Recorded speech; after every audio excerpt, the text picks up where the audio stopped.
gosh. Let's go. What's going on, Spencer? How are you, sir? I'm doing pretty well. How you doing? Doing good, man. Doing good. As Oh, yeah. always, thank you for doing this. Again, this is our part 2. We actually did one 6 months ago, and we talked Yeah. all about credit cards. We went ham with the credit card niche and everything. So I figured, let's not repeat part 1. Let's try to add a little bit and then some. So I figured this time would take a moment, take a Saturday to talk about all the creators who are out there, all the people who are starting channels in any niche, not just credit cards, but any niche. As someone in front of me, Spencer, who's grown their channel in such an amazing way over the last couple of years, I figured let's do like an absolute masterclass for everybody who wants to create a channel, or if they already have a channel, what they should do to kind of grow, for the years to come. So I appreciate you coming in to give us and teach me as well. Oh yeah, no problem. I mean, this is my second biggest passion, I would say, outside of the credit card niche, is just YouTube strategy. So I'm looking forward to it. Hell yeah, hell yeah. And everybody who's in here, we got John, Cesar, Joel, Cask, Don Kim, Chad, what's going on? He's over there in Rome right now. Michael Wong, yeah. CJ, Richie, which you guys just did a podcast that's actually up now. Richie, the CEO, has a podcast with Spencer. Go check that out. He's talked a lot about personal life, YouTube, credit cards, everything. I'm halfway through. All right. And for those of you who are watching getting some audio issues here already? No way. Tell me, guys, please. Tell me there's already audio issues. All right. Maybe it's me. Hopefully not. Maybe just Cask. But for those of you who are watching the VOD, so about a day after this is released, we're going to be doing a few things. So, of course, like we're already talking to the chat, you can see there's a button down below that says live chat, and you will be able to read the chat if you want to see what we're reacting to.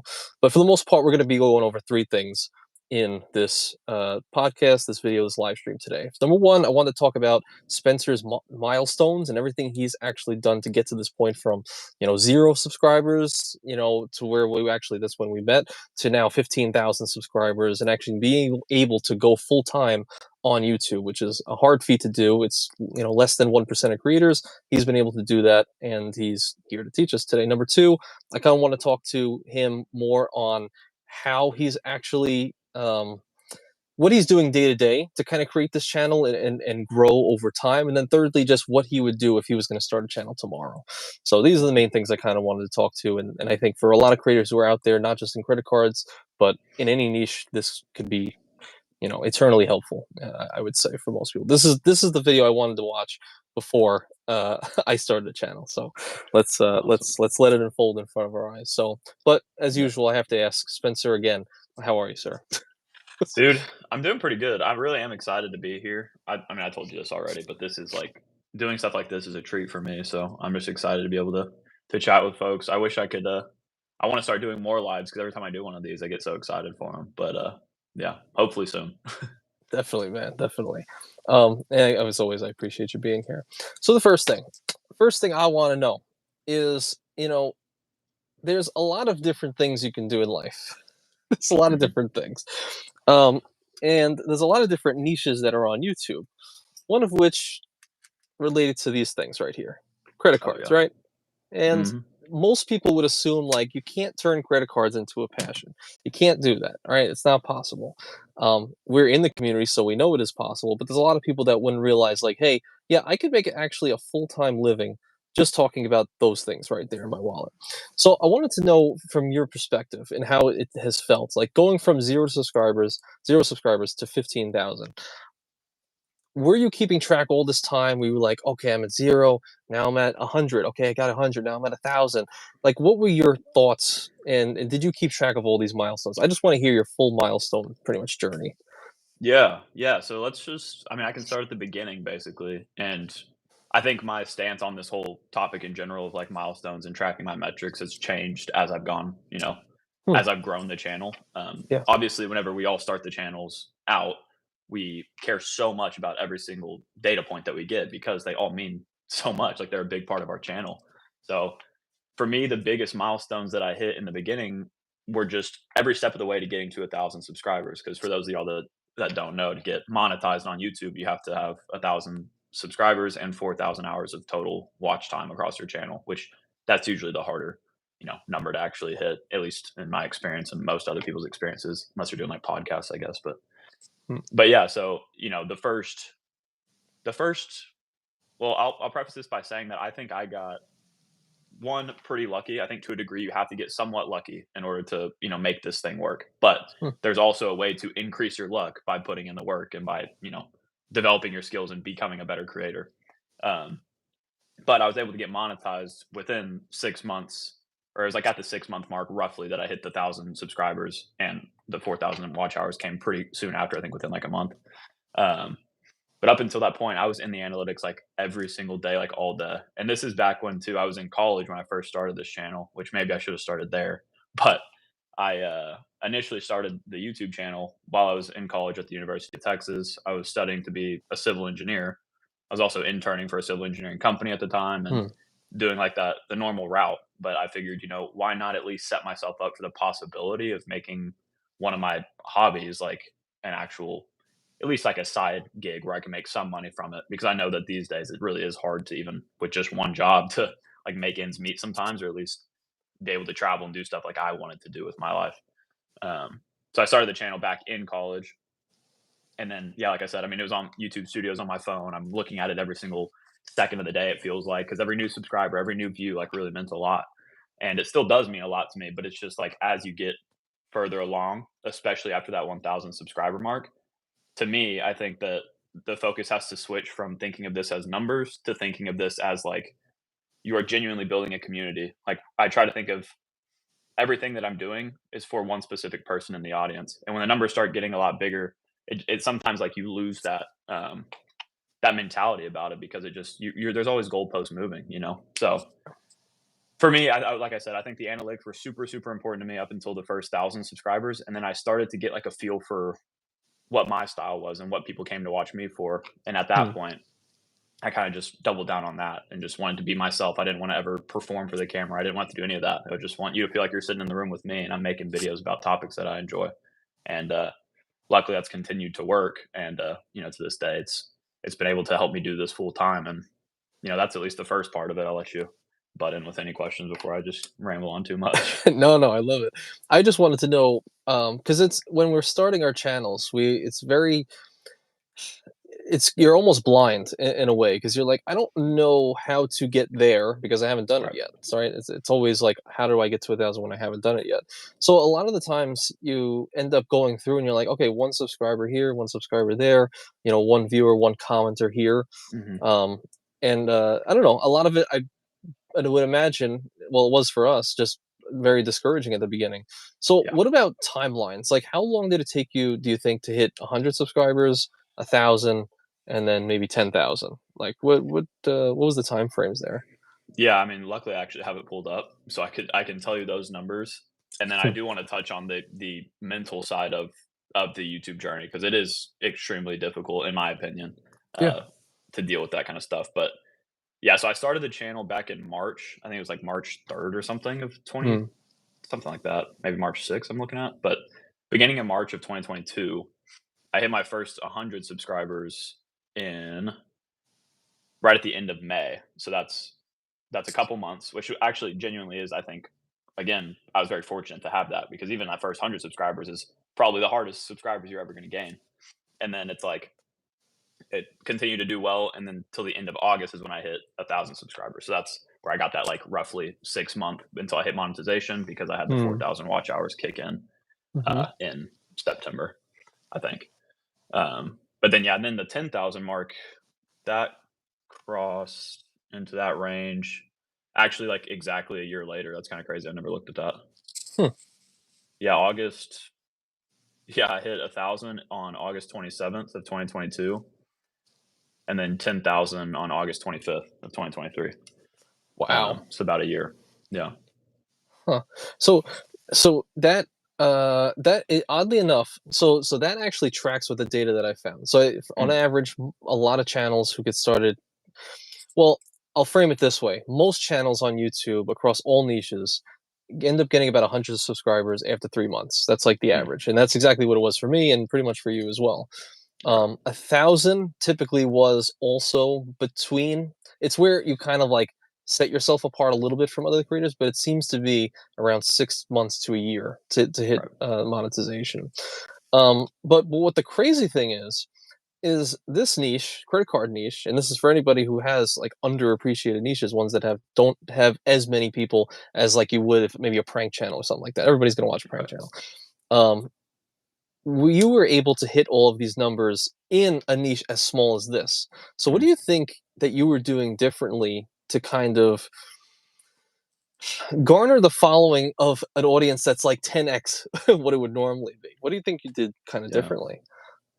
That's interesting. I think, at least in the beginning, this is something I tell everybody that I talk to about YouTube in general, for the most part, especially if you're in an education specific niche, is Yeah. I targeted search based stuff very early on. And I think that's a way that you can help separate yourself, or at least put yourself in the same stream of consciousness as the bigger creators, where it's like, if you make a specific review on a specific credit card, like one of my first videos I did pretty well was the review of the Delta Reserve with that Boeing 737 design or Yes. whatever.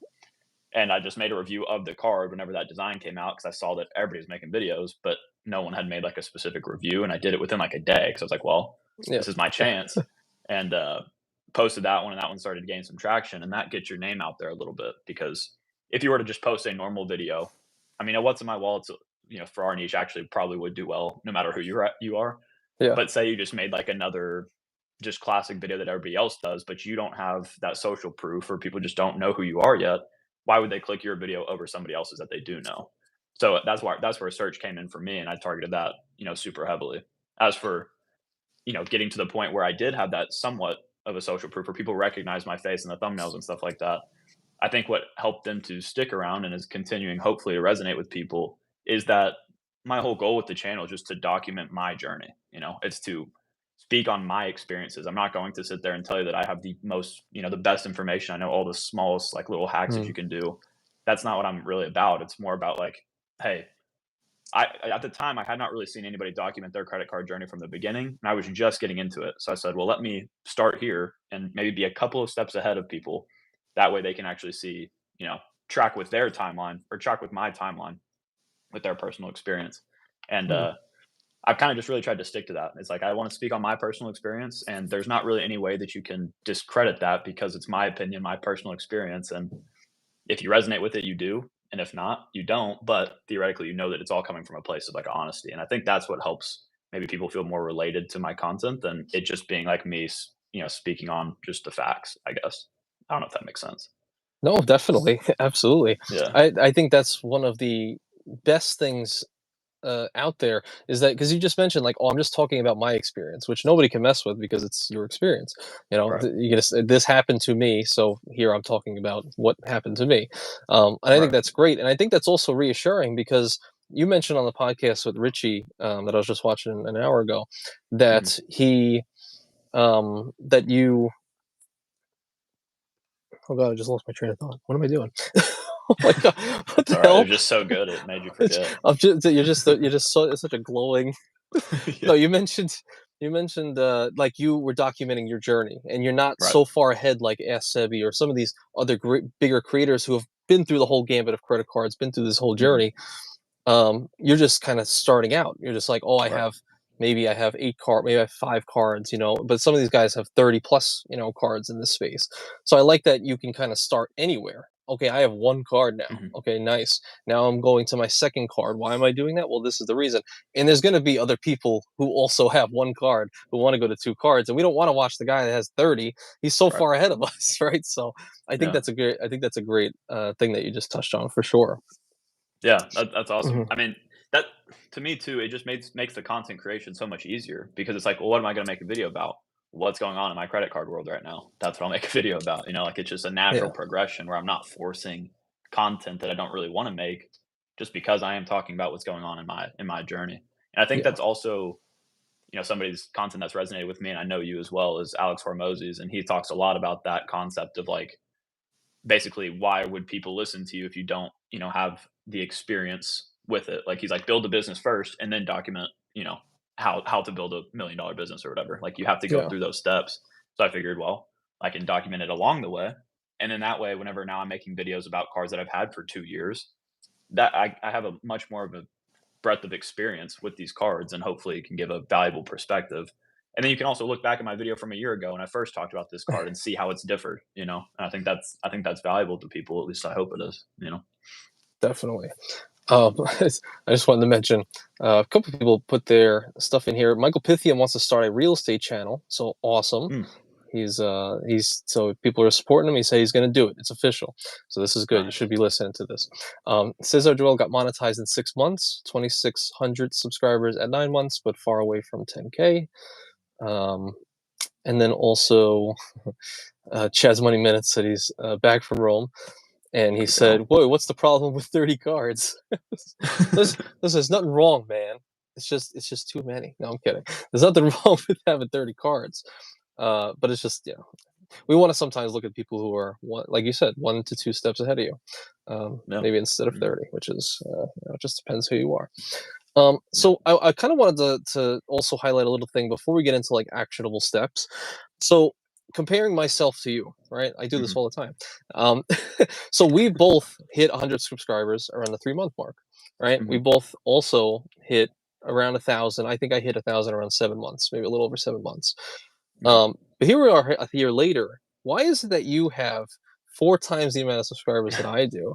I want, but genuine question, because I think one thing about you is that you are ultra relatable. And I'm not really putting myself in this scenario. There's a lot of other people who are started at the same time, but you've outperformed a lot of other people. Do you have any ideas as to why you have outperformed in this kind of fashion?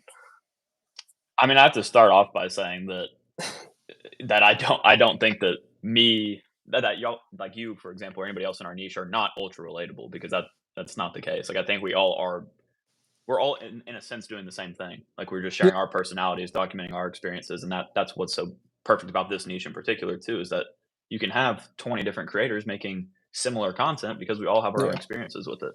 Um, and I wish I had like an easy answer. Like I wish there was a secret to being like, oh yeah, this is how you grow a channel, you know, to a certain size. yeah.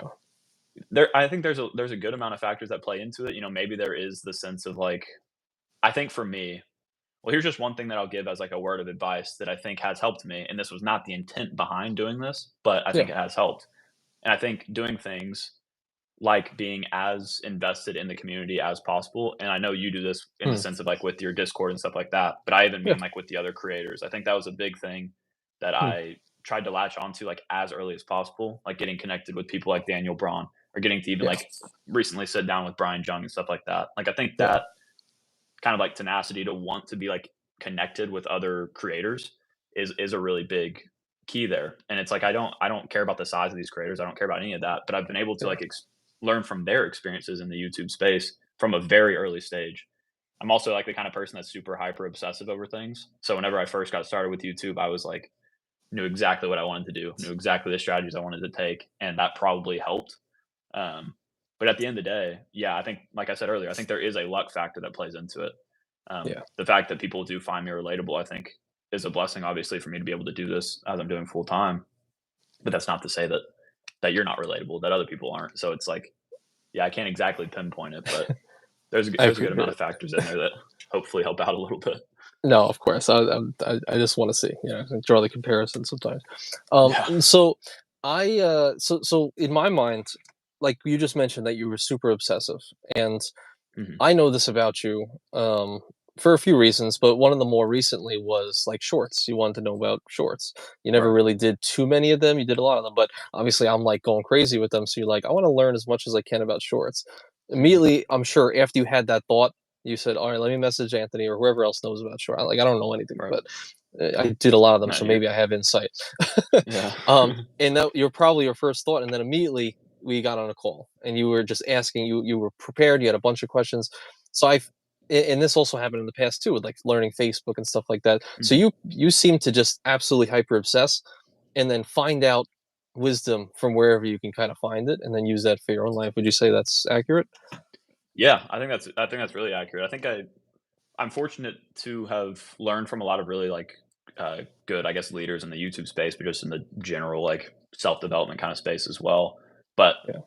I think that their teachings have led me to have like a bias towards action recently compared to like in the past where I would really just think and like ruminate on things a lot before I actually took any action. And now my Yeah. first kind of mode is like, well, let's just do it, and then we can learn along the way. Like that's not how Yeah, I used to be, and I think that's helped in a lot of different facets. But that, like I said, I think just that's a piece of the puzzle as to why I've been able to find success in certain spaces is because I'm taking the experts from each of these little places and trying to like apply some of their knowledge to my situation. And theoretically you do that enough times and you become a bit of an expert in a lot of different spaces. And that's kind of been my goal, is to just lean on people that I know can do things better than me and see how I can try to emulate some of their success, you know.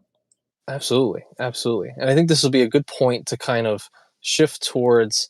So a lot of times in these videos, these creator, or help people with YouTube channel videos, they kind of gloss over all the details because we're kind of focused on the big picture. But someone like Hmm. myself, I would have loved to have heard all the different steps along the way and things that you kind of learned as you were progressing. So I would love if we could take this walk together, Yeah. from like your mindset and things you would implement tomorrow if you were going to go from like 0 to maybe just 100 subscribers, and then maybe we can dance to 1,000 to 10,000, what you would kind of do differently and what you would focus on.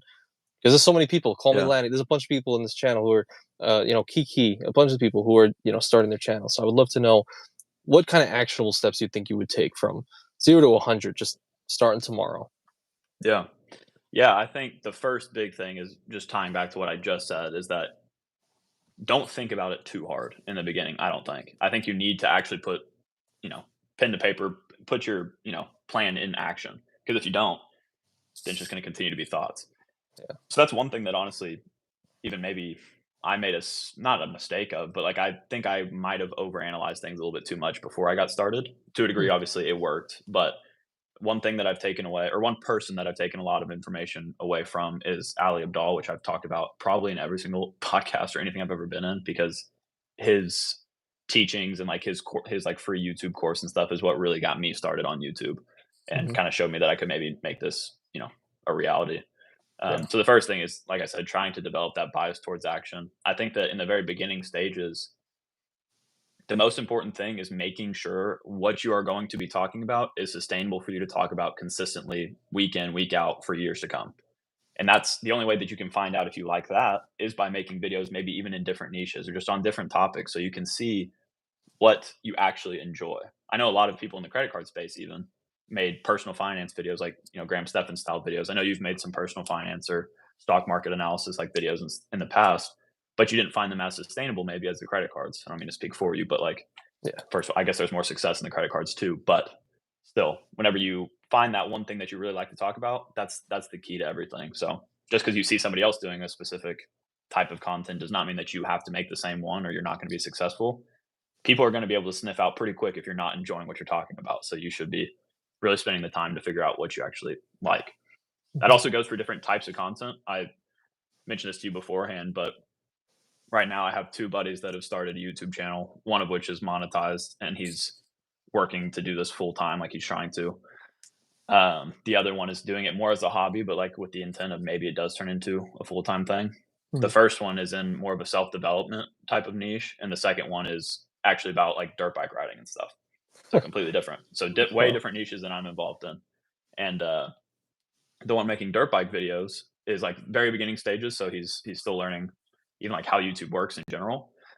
And when it comes to the different types of content, even like shorts versus long form versus podcast versus all this stuff, I've come to see from him that he likes to make a specific type of content. He doesn't Mm, like to necessarily make like super long form stuff like I do. He likes to make the shorts. He thinks it's really cool when you can make like punchy videos of him riding his dirt bike. And mm, that's a perfectly reasonable thing to do. But he wouldn't have known that if he didn't try to make that content in the first place. And mhm. so yeah, there might be some blueprints out there for you that you're like, oh, I need to emulate his style, but eventually you have to find your own or it's gonna not be sustainable. I think that was all on one specific topic there, but I'll give a couple more like quick hitting things and then you can ask me more. But the other thing that I tell a lot of people when it comes to getting started, especially that 0 to 100 range or that 0 to 1,000, is that Mm, if you were to put your video next to somebody else's in your niche that is very successful, that people are already going to click on, do they have any reason to click? Meaning, is your thumbnail, is your title at all like clickable? Would you click on it if you saw it in your feed? mm, And So, yes, you need to focus on making good content, but if you make the best content in the world and you have a bad title and thumbnail, nobody's ever gonna see it, you know? So Yeah. that's like step number 1 is making sure that you can get people to click and, leaning on different human emotions like curiosity or anger or, you know, what have you. Like, I still use a lot of these things in my videos, like having counterintuitive approaches to certain cards, like why the Amex Gold card is not for you. That invokes a Yeah. certain emotion in somebody that makes them wanna click, and you can do that at any stage. And videos like Mhm. that are what have helped grow my channel to the point that it's at today.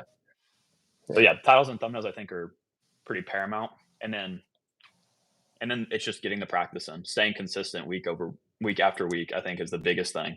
There's a lot of people out there that'll tell you this, and it might sound like super cliche, but like if you genuinely post a video every single week for say 2 years, you are going to have some sort of success. It's not like you're going to start losing subscribers because you're posting content. You know what I mean? Like you are Yeah. going to see some kind of success, especially if you're committing to getting a little bit better with each video. So that's the important thing to me. My biggest saying that I've kept with me for a long time is it came from the book Atomic Habits, which I think is back on my shelf, which you can't even see. But it's just getting 1% better with like every upload. That's been my goal since the very beginning, and I hope that that is still continuing to happen to this day. Because if you're not, then that's where you can get stuck and stagnant and not grow. But if you're personally trying to grow yourself, theoretically your channel will follow. But that's all like um, metrics that'll come, not something that you can control. You know what I mean? Got it. Got it. Yes.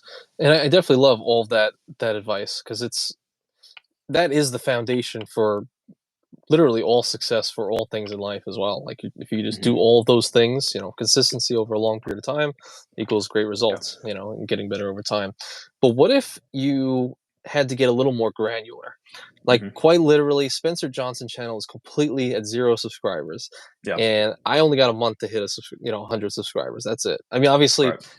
these things can take a year, whatever. But Yeah. yeah, obviously, you know a lot more than when you started. So I would love to Hmm. know like what actionable steps, like would you do one video a week really nice? Okay. Yeah. Would you copy other people's videos that did well and copy their thumbnails a little bit? Would you just kind of only do news? What do you and of course works for any type of niche, but what do you think Yeah. you would probably do to grow?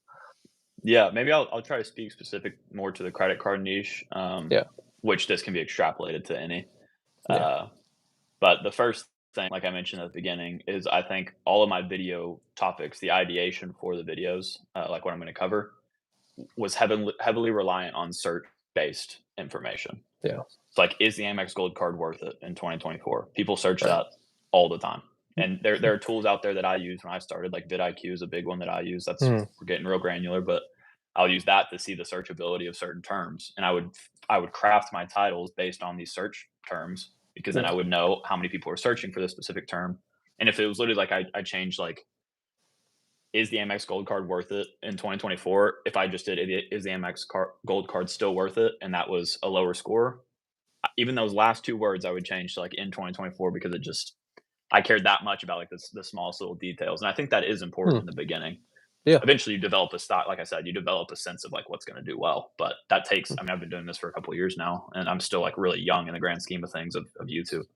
Um, but, yeah, so as for, like, what kinds of videos I would make, would I, like, try to take inspiration from others? I definitely did whenever I started out, like, take inspiration from others. I think to this day, though, I still have my specific style is like because of multiple different creators that I've really enjoyed. Like it's a mix of all these different things, and then with my personality involved, one of the biggest inspirations for me was like Daniel's content, Daniel Braun, because I mean, one, of course, he's being successful, but I resonated so heavily with his compared to other channels in our niche that I was like, well, what is he doing that actually makes his videos good? I'm not going to sit there and copy his title and copy his thumbnail and make the same video because, in my opinion, if you're copying somebody's content, you can only hope to be second best, right? You're never going to be better than the original creator, theoretically. Or if you are, people are going to, again, sniff out the fact that you did that. Yeah. Um, and so, yeah, I would never say like sit there and copy somebody's title and Okay. thumbnail, but definitely take inspiration and Yeah. see how you can manipulate it into your own thing. To a degree, though, you're never going to make something fully original because there's just so much content out there, especially in a niche like ours. You're not going to Yeah. make the first review on some card, that you hadn't heard of. Like somebody's probably done it already. Um, So I know I used to care a lot about like changing everything. So I never copied anything, but like to a degree, we're talking about the same cards, the same benefits here. Like you're somewhat copying. So like I don't know, don't get too much in your realize that if you are just doing the same exact thing, how do you hope to separate yourself, you know? Um, but yeah, what what else did you ask about that? Well, just on that, I like that you kind of mentioned, well, a couple things that a lot of us end up doing because, well, if you have to be a little bit granular with some of the data at the beginning, because you're Mhm. like, well, what does well? Because at Right. first you're like, well, other people can just make videos on what they want to, and that's great. But if you're trying to actively make this grow, and it's not just necessarily a hobby, you're like, what out there already has done well, and how can I piggyback Yeah. off that? So, like you said, like, oh, is this card the best, or is this worth it in 2024? Something like that. We Right. all did that. We all did that at the beginning. Right. The reason I asked for, like, yeah, taking inspiration from other creators is because that is something I also did, and a lot of people do. I do actually I would say that it does make sense to kind of, obviously not steal, but Yeah. take inspiration, like the whole point, the whole pointing thing, and here's a card, and Right. that we just saw over the years always do very very well with like almost like a blank canvas behind you, and then some word Right. worth it question mark. So I like that you say like, okay, we can maybe do something a little bit like that, piggyback off the mountain of views that are supposedly searching for this topic, and then that can kind of bring it to you, in which you can present with your personality, and hopefully people resonate with that, and then they can kind of go from there. Um, Exactly. Yeah. would you do anything differently as far as frequency? Because I know you did one a week for a better part of a year or so. Yeah. Would you do that differently? Would you do more frequency on videos? Um, See, honestly, for me, and I think a lot of people will resonate with this, especially when you're starting out a YouTube channel, you don't have time for much more than one a week, unless you're just not editing them, I guess, like, or you're throwing them up. Um, but to a degree, yeah, like the editing for me would take 15 hours, and I was working a full time Yeah. job or working a internship and in school, so it was like, yeah, I don't have time to do more than one a week. Um, but I do similarly to how I think about YouTube these days now, interestingly enough, it's just that it's something that Stan the Credit Frog says all the time too. Is like you just have to make this sustainable. So if you're gonna Hmm. come out of the gates posting 3 videos a week, there's a higher likelihood that you're gonna burn out doing that than posting one a week and figuring out Hmm. what works. You also don't have time to necessarily look at the data behind things if you're just constantly uploading a new one. And I think that it Yeah. is important, like I said, especially in the beginning, to understand why certain thumbnails have low click through rates compared to other ones, why your average view duration is so low on this video compared to another one. What did you say Yeah. at that 1 second in that video that made people drop off? Like these days, I don't get the time to really look through that stuff because I'm posting 2 a week. So I do Hmm. think that to develop this, it was very helpful that I only did one a week, and that's what I would recommend that other people do too, Hmm. unless you are in a niche where it's just easier to put out more content. Like maybe there are just some where, or maybe your style is that you don't want to edit. I don't know. Maybe that's what you want to do, and you want to find success in that. Then maybe you can post two or whatever a week. But yeah, I think the sustainability plays a big factor in it. And just by sustainability, what I'm meaning is just not burning out. Because in Yeah. reality, that YouTube burnout is like a serious thing that we've all gone through and continue to go through in spurts. I feel like, or maybe I don't want to speak for you, but I do constantly. It's like every once in a while, I'm like, man, I don't know what to make a video about. Like, I'm not super passionate about this topic. What am I going to do? Hmm. But with one video a week, I think you kind of get rid of that a little bit more. That's true. Yeah, that's definitely true. I like that what you mentioned about Stan because I look to him as like the absolute, uh, like the sustainability machine. It's just he is Right. so precise. Just one video per week for the longest time, and it just Hmm. each video is just a little bit well better, obviously, but then the views also go up over time, and Right. that some of the ideas are better than others, and you never really can run out. Could run out, but one a week, it's a lot harder to run out of ideas, and you could have years of sustainability, especially if you're working a full time job. Right. For sure. I I did just think of something. Sorry, I didn't want to interrupt you, but speaking on the types of videos that you made, I remember you asked about Yeah. like news-based content versus Mm, not. I do think that evergreen topics are a very important thing to focus on in the beginning. hmm, I do think that news is good though. Like I said, in the same sense of search terms being good, news is could be very heavily searched, or it could just put you in somebody's feed. Like for example, Matt Clausen, somebody that I will watch his his news related videos before anybody else's, mainly because he gets them out before everybody else, but also Yeah. because like I've just come to know that that's what he's putting out. But at the same time, you have to be careful because that news based content usually doesn't have that long of a tail on it. Mm. And that's why I think the evergreen stuff is super important to focus on. Like, for example, I have videos that I posted at the beginning of my YouTube career that are still, making me money to this day. Like every day they get a certain amount of views. And Yeah. that's harder to do with news based. And the news based content that I've done in the past has just flatlined. So I think there is a Mm. balance to be struck where if you want to be that type of creator, maybe, then that makes sense. If that brings you fulfillment and joy, maybe you are posting 2 a week and you're constantly staying up to date with the news. But if you want to build like a big catalog of videos that people can come to watch for years, it's got to be a little bit more evergreen, or some videos have to be. Yeah, I like that a lot because almost as if you can think of it as the news, high flying. As long as you're first to it, you're going to bring some viewers in. Right. But then if you're doing 2 a week, or you want to have a backlog of evergreen videos that people can watch your take on certain things as well, so you Hmm. kind of can have both in that type of strategy. So I like that a lot. So yeah, Yeah. yeah, I like that idea. We're going to talk about in just a second from 100 subscribers, maybe to like a 500 to 1,000, something like that. But I just wanted to shout out. Chad said he did 3 a week for months with a job and Yeah. 4 kids, and it was my job ramping up that really knocked me off the horse. Matt Clausen, who you just mentioned, great channel. I've only had burnout when work is busy. Luke's Points of Miles, another behemoth in the space. Burnout is real. I consider you quitting YouTube once a week. Jesus Christ. El Papu said he ate a cat. This is good. These are good things. That's good. Yep. Okay. As long as it's not Calvi, as MR said, that's great. Hmm. Yeah, and Woodsy said he's gonna have to miss this. All good, and people appreciate the motion, getting things moving. Oh yeah. Um, absolutely. So, okay, so I guess to wrap up 0 to 100 in my mind, because I really this is the way I kind of like to think about things and segment them. So I guess from Hmm. 0 to 100, you would almost recommend make sure you can prioritize the highest searched topics so you have the highest likelihood of being seen. So maybe evergreen topics like is this card worth it, or here's my review of this specific card, something like that. Um, Yeah, which you to a can, degree, yeah, I would say too that the second one I would almost wait on because hmm, the way I think about it, why whenever you have no again, I keep saying social proof, that's just like the buzzword yeah, that sticks in my mind. But whenever you have no subscribers yet, the unfortunate truth is people care less about your opinion. yeah, That's just how it works.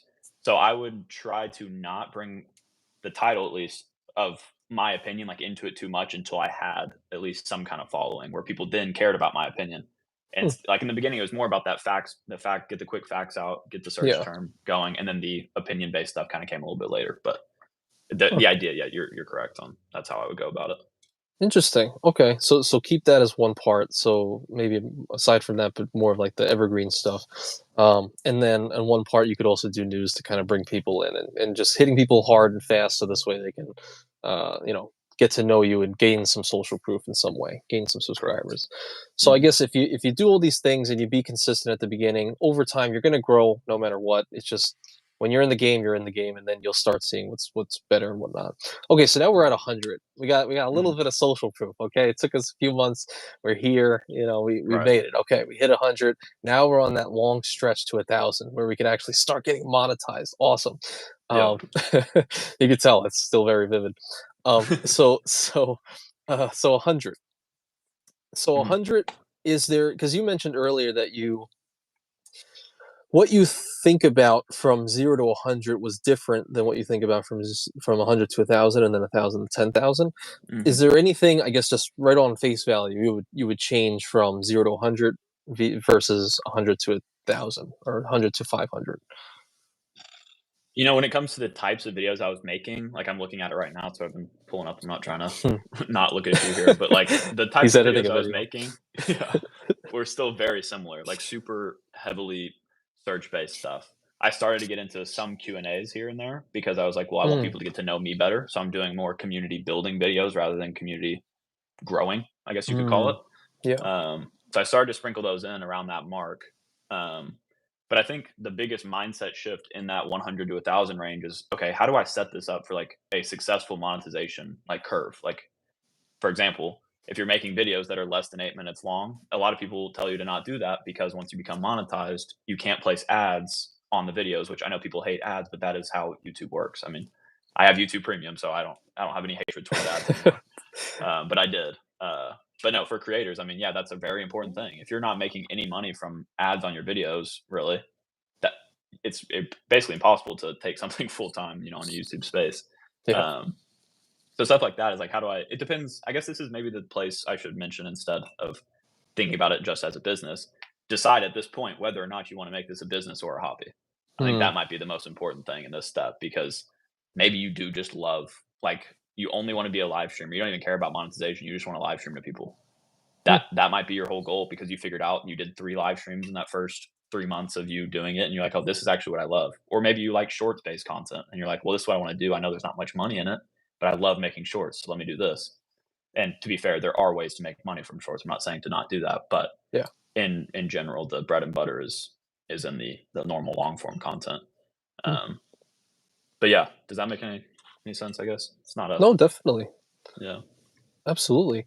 So you kind of just stayed the path then from 0 to 100, 100 to 1,000. You kind of stayed making the same amount of videos, but every now and again you'd do what you would call like community building. So you would Right. recommend kind of starting to do that if you're that type of person, like someone who wants to find your group of people and then get them close or something like that. Yeah, I think this is another thing I forgot to mention earlier, but first, um, what you're doing here in this first stage is building a brand for yourself in a way. You're building something that people want Hmm. to come back and watch. So for Hmm. me, for example, my thumbnails, they were all the same background. It was always a picture of me on it. Like that kind of stuff actually was really important to me because I wanted people to recognize my face more. I wanted them to see this video came from this creator that I've watched in the past because I recognized the background and the Yeah. arrow and all this stuff. Like I used very similar things because I was building a brand. Hmm. Um, but then on the community building aspect of things, like doing those Q&As and stuff, you will get to the point where people do care about that. Like, and if you want to build it into a more personal brand where they don't only come for your credit card information, but they come because they want to know more about you and how you think about life in general or finances in general, like that's where you need to at least be sprinkling that information in my opinion. But you have to Hmm. taper your expectations of how those videos are going to do. You can't expect those videos to do as well as a video about like how often to apply for credit cards, for example.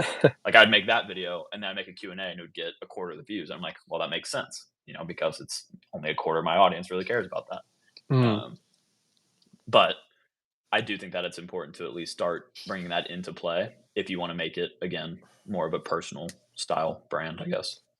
Yeah, and you reminded me of something that I think would be very helpful to a lot of people because it's something I didn't think about until just like a few months ago, which was kind of setting your expectations in a way that will lead you to not be necessarily the most let down, but kind of just set expectations to what you're putting out. So it's like you just mentioned, if I do a Q&A where it's credit building, like my goal is community building. This is where people can get to know me. I already Mhm. know there's going to be a quarter of people or less that are going to be interested in that, and there's going to be some people, right? Right. So if it doesn't get 1,000 views and it only gets a 200, having that expectation beforehand, I think would be very like it would have been more reassuring for me at the beginning had I known that that was just a thing. Because initially you Right. think like everything I make should get the same amount of views, but it's just depending on the idea, the topic. Like, what is the topic? Should it get that amount of views? And if it Yeah. didn't, why? But I think setting that expectations is smart. Yeah. What's the type of video? What realistically you think would you would expect from it? Yeah, and maybe this is another thing too. I remember thinking back now that sometimes I would do a Q&A like that, and I think I used to do basically all my Q&As, maybe not all of them, but I would do them live and then I would cut them up. That was at least something I did like probably a year ago or something like that. Yeah. Um, so that way it was even more like I knew that the lives weren't going to do well, but I will come in because just I only say that because it was a specific time. Not everybody can be Yeah. there. It's not a 15-minute video. It's a 2 hour long thing. Hmm. Um, but I would go into it with that expectation of, yeah, this might not do quite as good. But if I was to make a video with them, I would also hopefully have another video lined up that I could post maybe 2 in that week. That would help to keep those analytics kind of growing and not be so mentally kind of stressful whenever you don't see the views that you were used to, I guess. So, yeah. Yeah. Um, I also wanted to mention, and that's great. And CJ just said another reason why you want to decide if this will be a business, because you mentioned like decide if you want this to be an actual business going forward. He says you may Correct. want to be strategic with your messaging or how you present yourself. If you want to work with banks or credit card issuers in the future, they care about what you say. Um, Mhm. so in that little subsection, do you agree with you should present yourself in a certain way? Should I not curse? Should I be a little bit more, PC friendly? Um, should my should there? Yeah, basically like that. Yeah.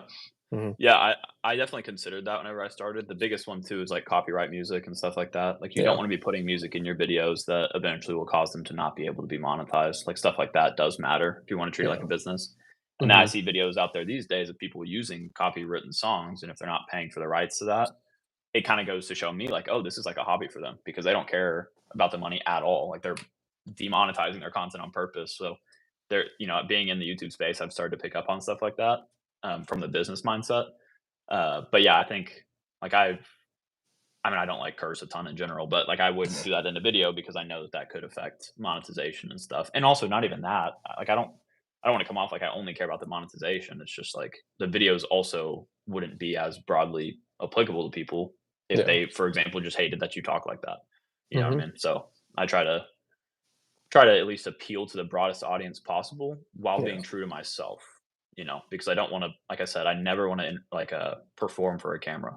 Like how I'm mm, talking right now is how I talk in a video. It's how I talk if yeah. you're sitting in the room with me. I don't want it to change because that just becomes such a mental headache for me at least. Makes sense. Yeah, and I like what you said. Like you want to appeal to the broadest audience possible. Of course, there are going to be people that hate you no matter what, and that's a good thing to little kind of talk about is hate comments. There's Yeah. people that I see. Sometimes people send me messages like, "Oh, look at this comment," from somebody. People who are just kind of in that 0 to 500 subscriber range, or maybe a little bit more. Like, how do you deal with this? Yeah.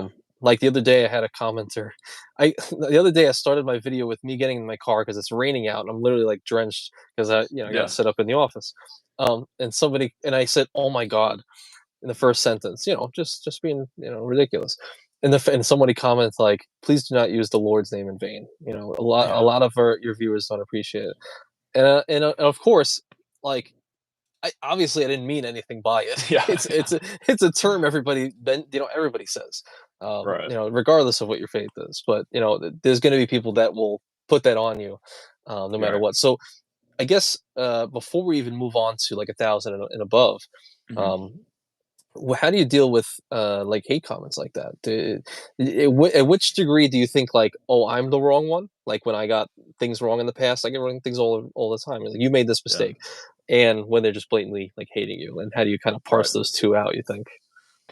Yeah, so the first camp that I would assign, like, negative comments maybe, maybe not hate comments because I think the hate comments Oh, are, like, maybe a separate yeah, that's that true. I'll talk about in a Yeah, second, but, like, negative comments in general, I think for me personally, I talked about this in the interview with Richie, like, I tend to associate pretty heavily, like, with my craft, I guess, like, I tie a lot of my identity into my work, which is the YouTube channel, and I've always kinda done that when it comes to school or what have you. So hmm, the initial reaction getting a negative comment to me was always like a blow to my ego in some way, or like a blow to just it just felt like they were attacking me. When in yeah, reality, maybe they are just trying to give you some constructive criticism. So I hmm, try to think of in the past, I used to care or it used to hurt me a lot more. Like, whenever I was smaller and I only got mm, 10 comments on a video, if one of those was negative, I mean, that would haunt me for the next few weeks, you know? yeah, Like, it just sucked because it's like, "Man, why did I make that person happy?" But I think as you continue to grow, you'll realize that you can't make everybody happy. Like, I sit yeah, here at my stage, I'm like, I get negative comments I don't know about pretty frequently, but, like, I might get 1 a week or whatever. yeah, And, then I'm like, well, let's think about Daniel, for example. Like I talk to him pretty regularly. He gets tons more hate comments than I do because he has 10 times the subscribers. So it's like yeah, if I want to be in this game for the long term, I need to be able to accept that. So how do I mm, dissociate my identity from these comments that I'm getting? And that's been something I've been working on really recently over the past few months. And I talked about it in the creator conversations I had with Brian Jung too, because I asked him the same mm, question. yeah, Um, yeah, so for the first camp of people, the constructive criticism, these days I really just try to take it at face value. Like, are they talking about how the audio they might not have liked it? Okay. mm, Can I see like what I did wrong? And I try to always, I guess my first mode these days is to kind of kill them with kindness in a way and just be like, you know, maybe they were just trying to be helpful and they just did not put the right punctuation and it just came off extremely rude. And it's like, okay, Right. well then, yeah, you can't blame them for that. And then usually I'll respond like very nicely. And if they send another message that's rude afterwards, then I just don't talk to them. You know, it's like, okay, just Yeah. ignore them because at the end of the day, people that are just out there to make you feel bad or the only way that they get any satisfaction is if you like retaliate in some way. So I Yeah. try to just ignore the really negative comments, but if it has something to do with something constructive that I could actually learn from, Yeah. then I will respond and like thank them for that. On the other hand, though, the straight up just hate comments, the trolls. I just read. I've been reading Austin Kleon's books, like the. I don't know if you've heard of his books, but it's like for creative work and stuff. Like Hmm. Steal Your Work is one of them, and that's like a very popular one that like Colin and Hmm. Samir and all them talk about. But one of his sayings is just to not feed the trolls, and I think that that is a big thing that I've learned from the just straight up hate comments. Is like, okay, if they are just literally being rude or they're saying like I've had people say like racially motivated stuff in my comments, and it's Hmm. like, okay, you just get the boot. Like you're just done. You can't say stuff like that on my channel. And Right. yeah, so that there are two different camps that people fall into, but I try to give people the benefit of the doubt first, unless they give me a reason not to. Um, Hmm. and yeah, dissociating your emotions from it, I think, is huge, and it's something that I'm going to be continuing to work on until the end of time. But I think I've gotten a little bit better at it recently. I wonder how you feel about them though, too, because you're having the same experience as I am. Yeah, I think I like what you said about, a blow to your ego, because to a degree, a lot of us have, as Kate jumps in, did somebody say troll? Yeah, Yes, you. Um, uh, I like that because a lot of people, I think ego is kind of like almost like a I don't know, it seems like almost like a buzzword nowadays where everybody kind of right, mentions it, but it's so true, is it? And does it get reflected when you are in front of a camera and someone says something directly to you? Like, there's no other time in history where there's like this many people coming up to you and be like, "You're wrong. This is right, stupid. We don't like you," something like that. So right. I think it's a weird thing to be on YouTube, and have people throw these things at you at times, and that's why I like to parse it out. Like, some people have just been rude, but they were right. Like, rude, but they were right about I said something wrong, and then I feel Yeah, horrible about that because I don't want to say anything that's wrong.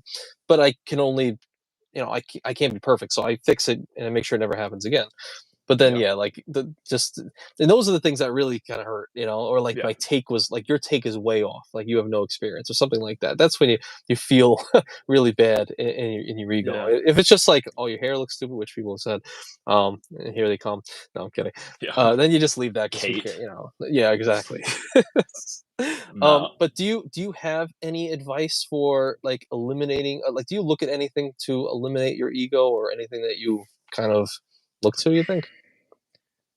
Yeah, I think for one, I want to mention too the mistakes portion of it. Like I make mistakes too in my videos, and I think the easiest method to getting over that is to just um, pin a comment. And the people that are going to be scrolling down to correct you on all of your tiniest mistakes, if you were to pin a comment about one of the bigger mistakes you made, theoretically they'll be like, "Oh, he already addressed it, so I have no power over this guy."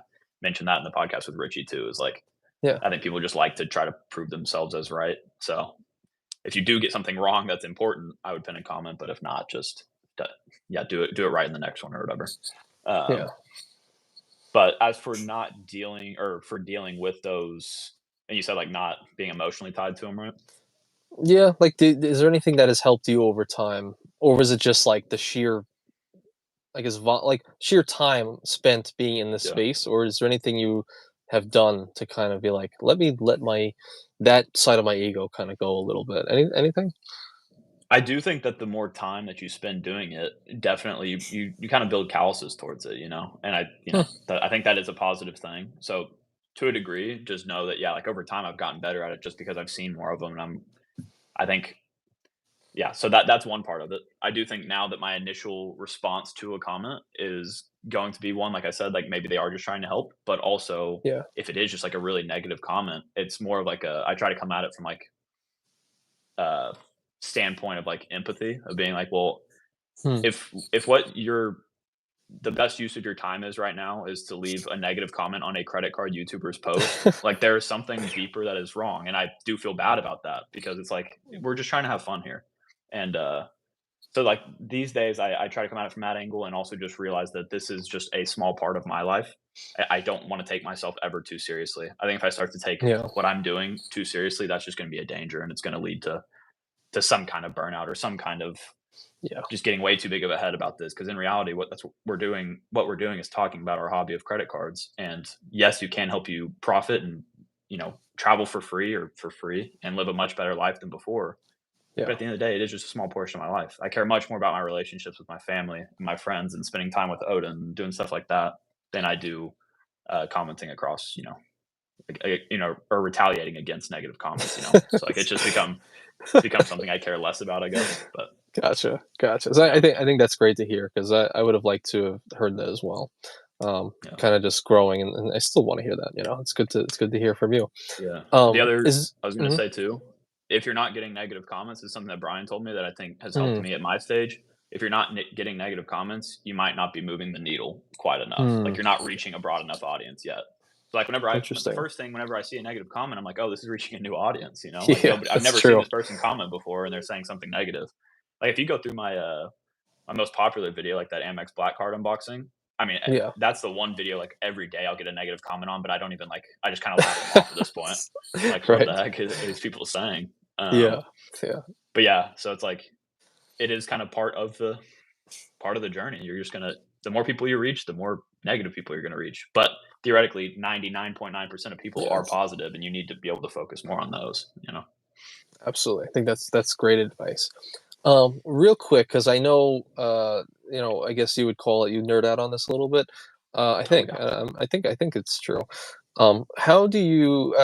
What would you recommend as far as like audio, a video, um, for these kind of stages? For me personally, I've used my iPhone 13 Pro Max for all my filming from beginning to end.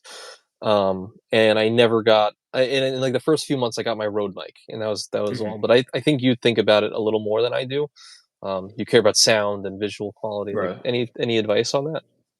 Yeah, so I think as for getting started, if you're like somebody that just wants to get content out, you have a amazing camera in your pocket. I mean, like you're talking about, you have a whole channel that's I could have made my whole channel using my iPhone. That's how I started. I Yeah. started with an iPhone. I bought like a $40 little lav mic, the little clip-ons that you put on like your shirt, and I Yeah. used that for definitely past monetization. I don't know when I got my new microphone, but I got to the point where I was like, okay, I can see how this will turn a profit. So I want to reinvest somehow back into the Mm, business. And my first bigger purchase was getting a camera. So like I have the Canon M50, which is like the classic camera that like most people get started with. It's like the cheapest. And then I had mhm. the this is really nerdy, but like the lens I had was a Sigma 16 millimeter like f 1.4 lens. Yeah. You get a lot more in detail than that, but that's like another very popular one that most people recommend. Like if you watch Think Media or any of these guys, that's what they'll Mm, recommend. And I bought my camera actually from Mark Plymail, who I assume a lot of hmm. y'all know. And he shipped it out to me. And this was before we'd even talked, like before we did the Discord stuff together, any of that. Wow. And yeah, so I bought it for like half the price of what he paid, and I was like, "This is awesome." And I also got to talk to Mark, so that was cool. And then I bought the microphone separately because I was like, well, I personally like watching people with like the dynamic mics, like the podcast style Mm, mics. So I'm gonna invest in one myself, and even just those two things alone, I think are all you really need. Now I have like a studio light, which doesn't do as well with this phone camera, but I have the studio light, and that just helps me for whenever I want to film at any time of the day. And then that's really all you need. I mean, you could speak to this almost better than me because you've had a lot of success with basically what you already owned. I mean, I know you've upgraded to like an iPad and stuff like that, but like you were yeah. able to do all of this with your phone, and I think that's extremely impressive. Like you don't even have a computer. What the heck? I cannot do No. this without a computer. And I had to wait till they got me an iPad for Christmas. I didn't even have to buy it. Isn't that Oh, great? there you go. Uh, um, anyway, yeah, yeah, no, it's true. Yeah, I like that in your words, you almost say like you just liked to have that style. You just wanted to have the Yeah. audio or how it looks, and maybe you wanted the visual to look better. But I don't think you hinged it necessarily when you first got them. Like this is what's going to take me to the next level. No, no. Um, and and don't get and a Tesla. That's right. Yeah, yeah. I had to have Yep. the Tesla. You have to buy a Tesla to have a successful channel, right? No, Exactly. and make it an office. That's right. Don't care.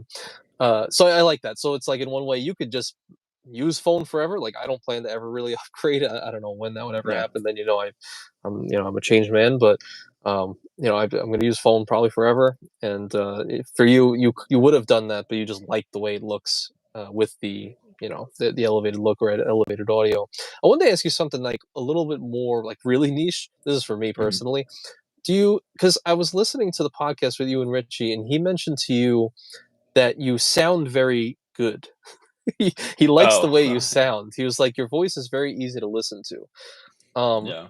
And I've been reading some things online, like like I don't know if it's Think Media, but some of these channels that mention it, like ASMR sounding videos tend to Mm, perform better, almost like a correlation between how I guess what is it, bassy or just how an ASMR video would sound mhm. in any niche in the video doing better. Do you think that because the way your video sounds now, or like how CJ sounds, that it's actually added to your success or watchability? I would say.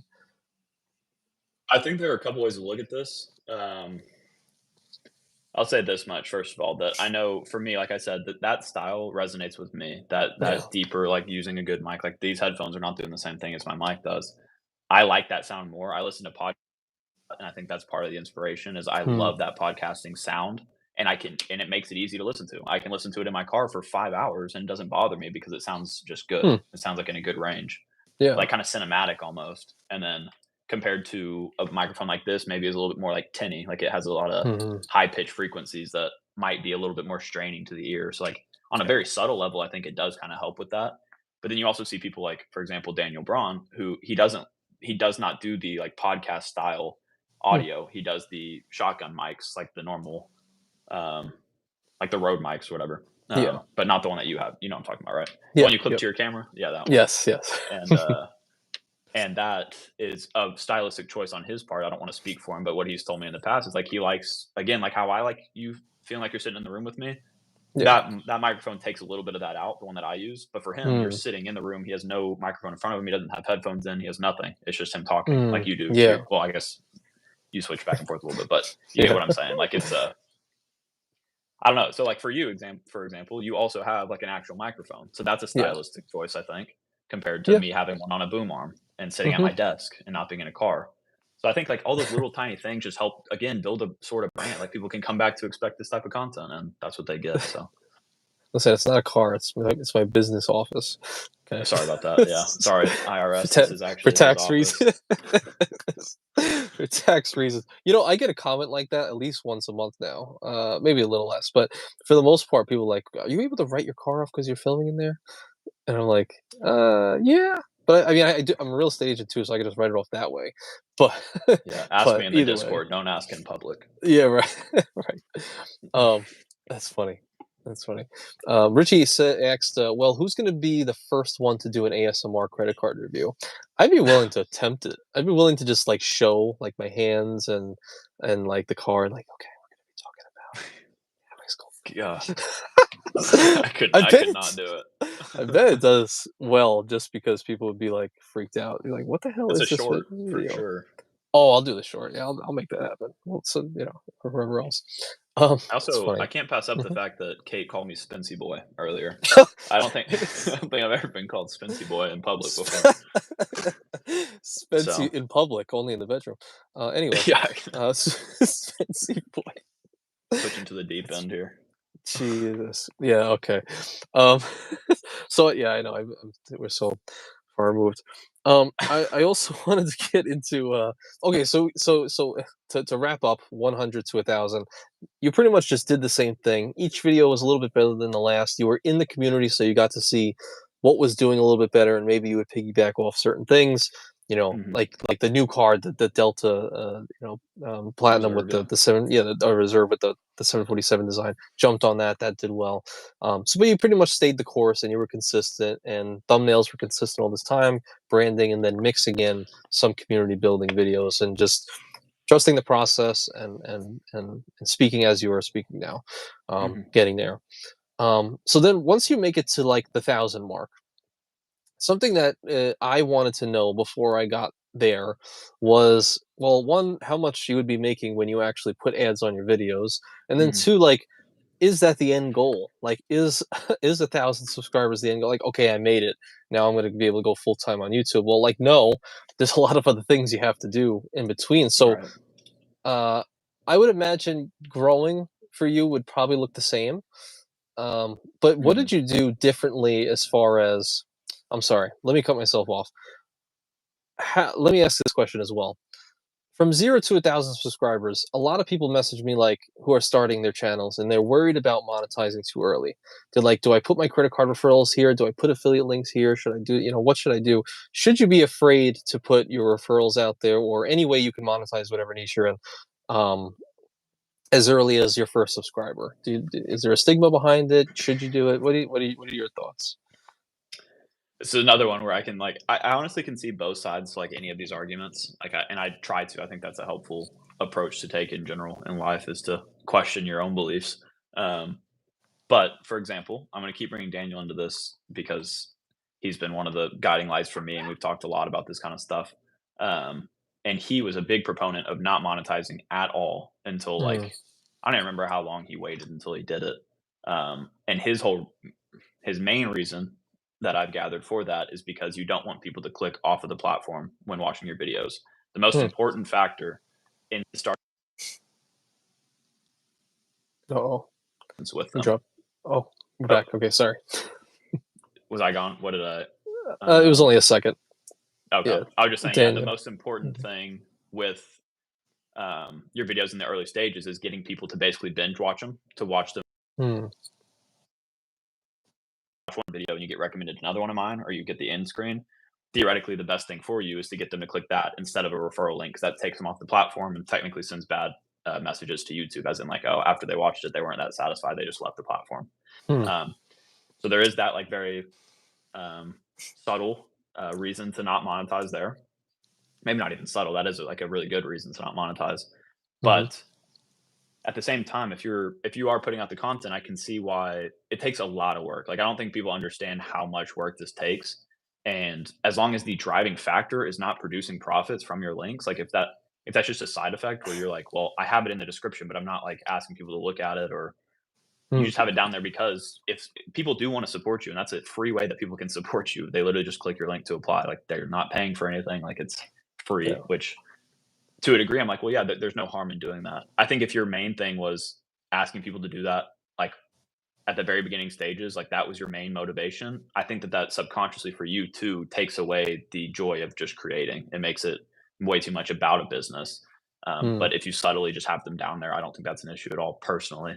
The click through rate for those anyways are so low that it's like, yeah, maybe you lose 1% of your audience to clicking through that, but maybe you did get technically paid for making that video before you even monetized. So that's kind of cool at the same time. Might give you that motivation to keep going. So I guess Mhm. I see both sides of it, but I was somebody that I had my referral links in there since the beginning, I think. Hmm. I could be wrong about that, but I'm pretty sure I did. But I wouldn't mention them as much as like I do now, for example, where this is my full-time job and I do need that income, you know. Yeah. But yeah, yeah. I don't know if that helps. Yeah, and Cesar also came in. He said he pretty much put all of his referrals from day one, and he said he's had, great success either way. Yeah. So I think both ways can do it. I think probably, yeah. Starting off, maybe don't sell them like crazy. Like, Right. okay, make sure you go here. Make sure when you only have a few people watching. I like the idea of putting them in the description or a comment or something like that, because the people who like you, they tend to will like you, just even if you're at a small level, and if they want to Right. support you and you gave them value, they're just gonna go to the person that gave them value the last time. So, like, I just saw their video, okay, I'm gonna give them value back because they Right. gave it back to me. So I think a lot of that is that. So I like that idea, Yeah, I for mean, the sure. click is going somewhere, right? They're gonna get the click. They're gonna go click through somebody else's link if not yours, if they have the intent to apply. So why not give them Yeah. the opportunity? You're not, in my opinion, you're just yeah, you're giving them more options. If they want to support, they can, but you don't want to put it in their face. I think it all comes back to, like I said, intentionality.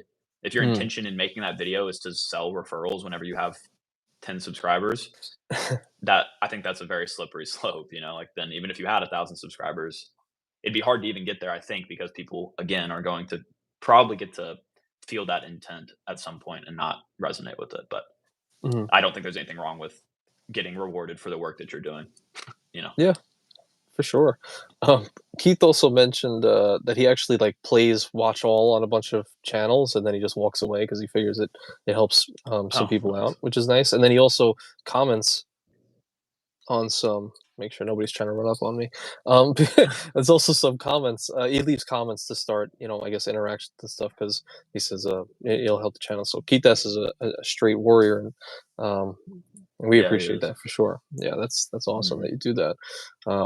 And a guy named Grizzly came in, Grizzly Bear. He said, "Are you guys AI?" Yes. Short answer. Based on my algorithm, yes, I would say so. That I was created for a purpose, which is talking to you right Yep. now. I'm kidding. About credit cards. Yes, that's a very niche AI, data collecting service. That's funny.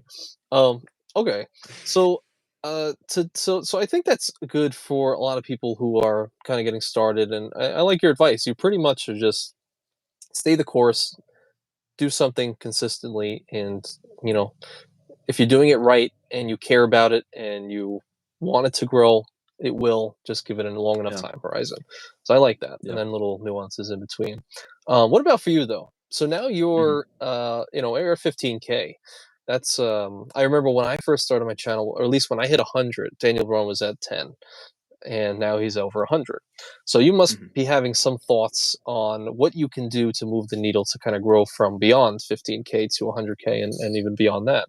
So is there anything that you're kind of taking action on now that you can kind of capitalize on now that you've been able to like outsource certain things? Like how do you feel about all of that and where you think you're going?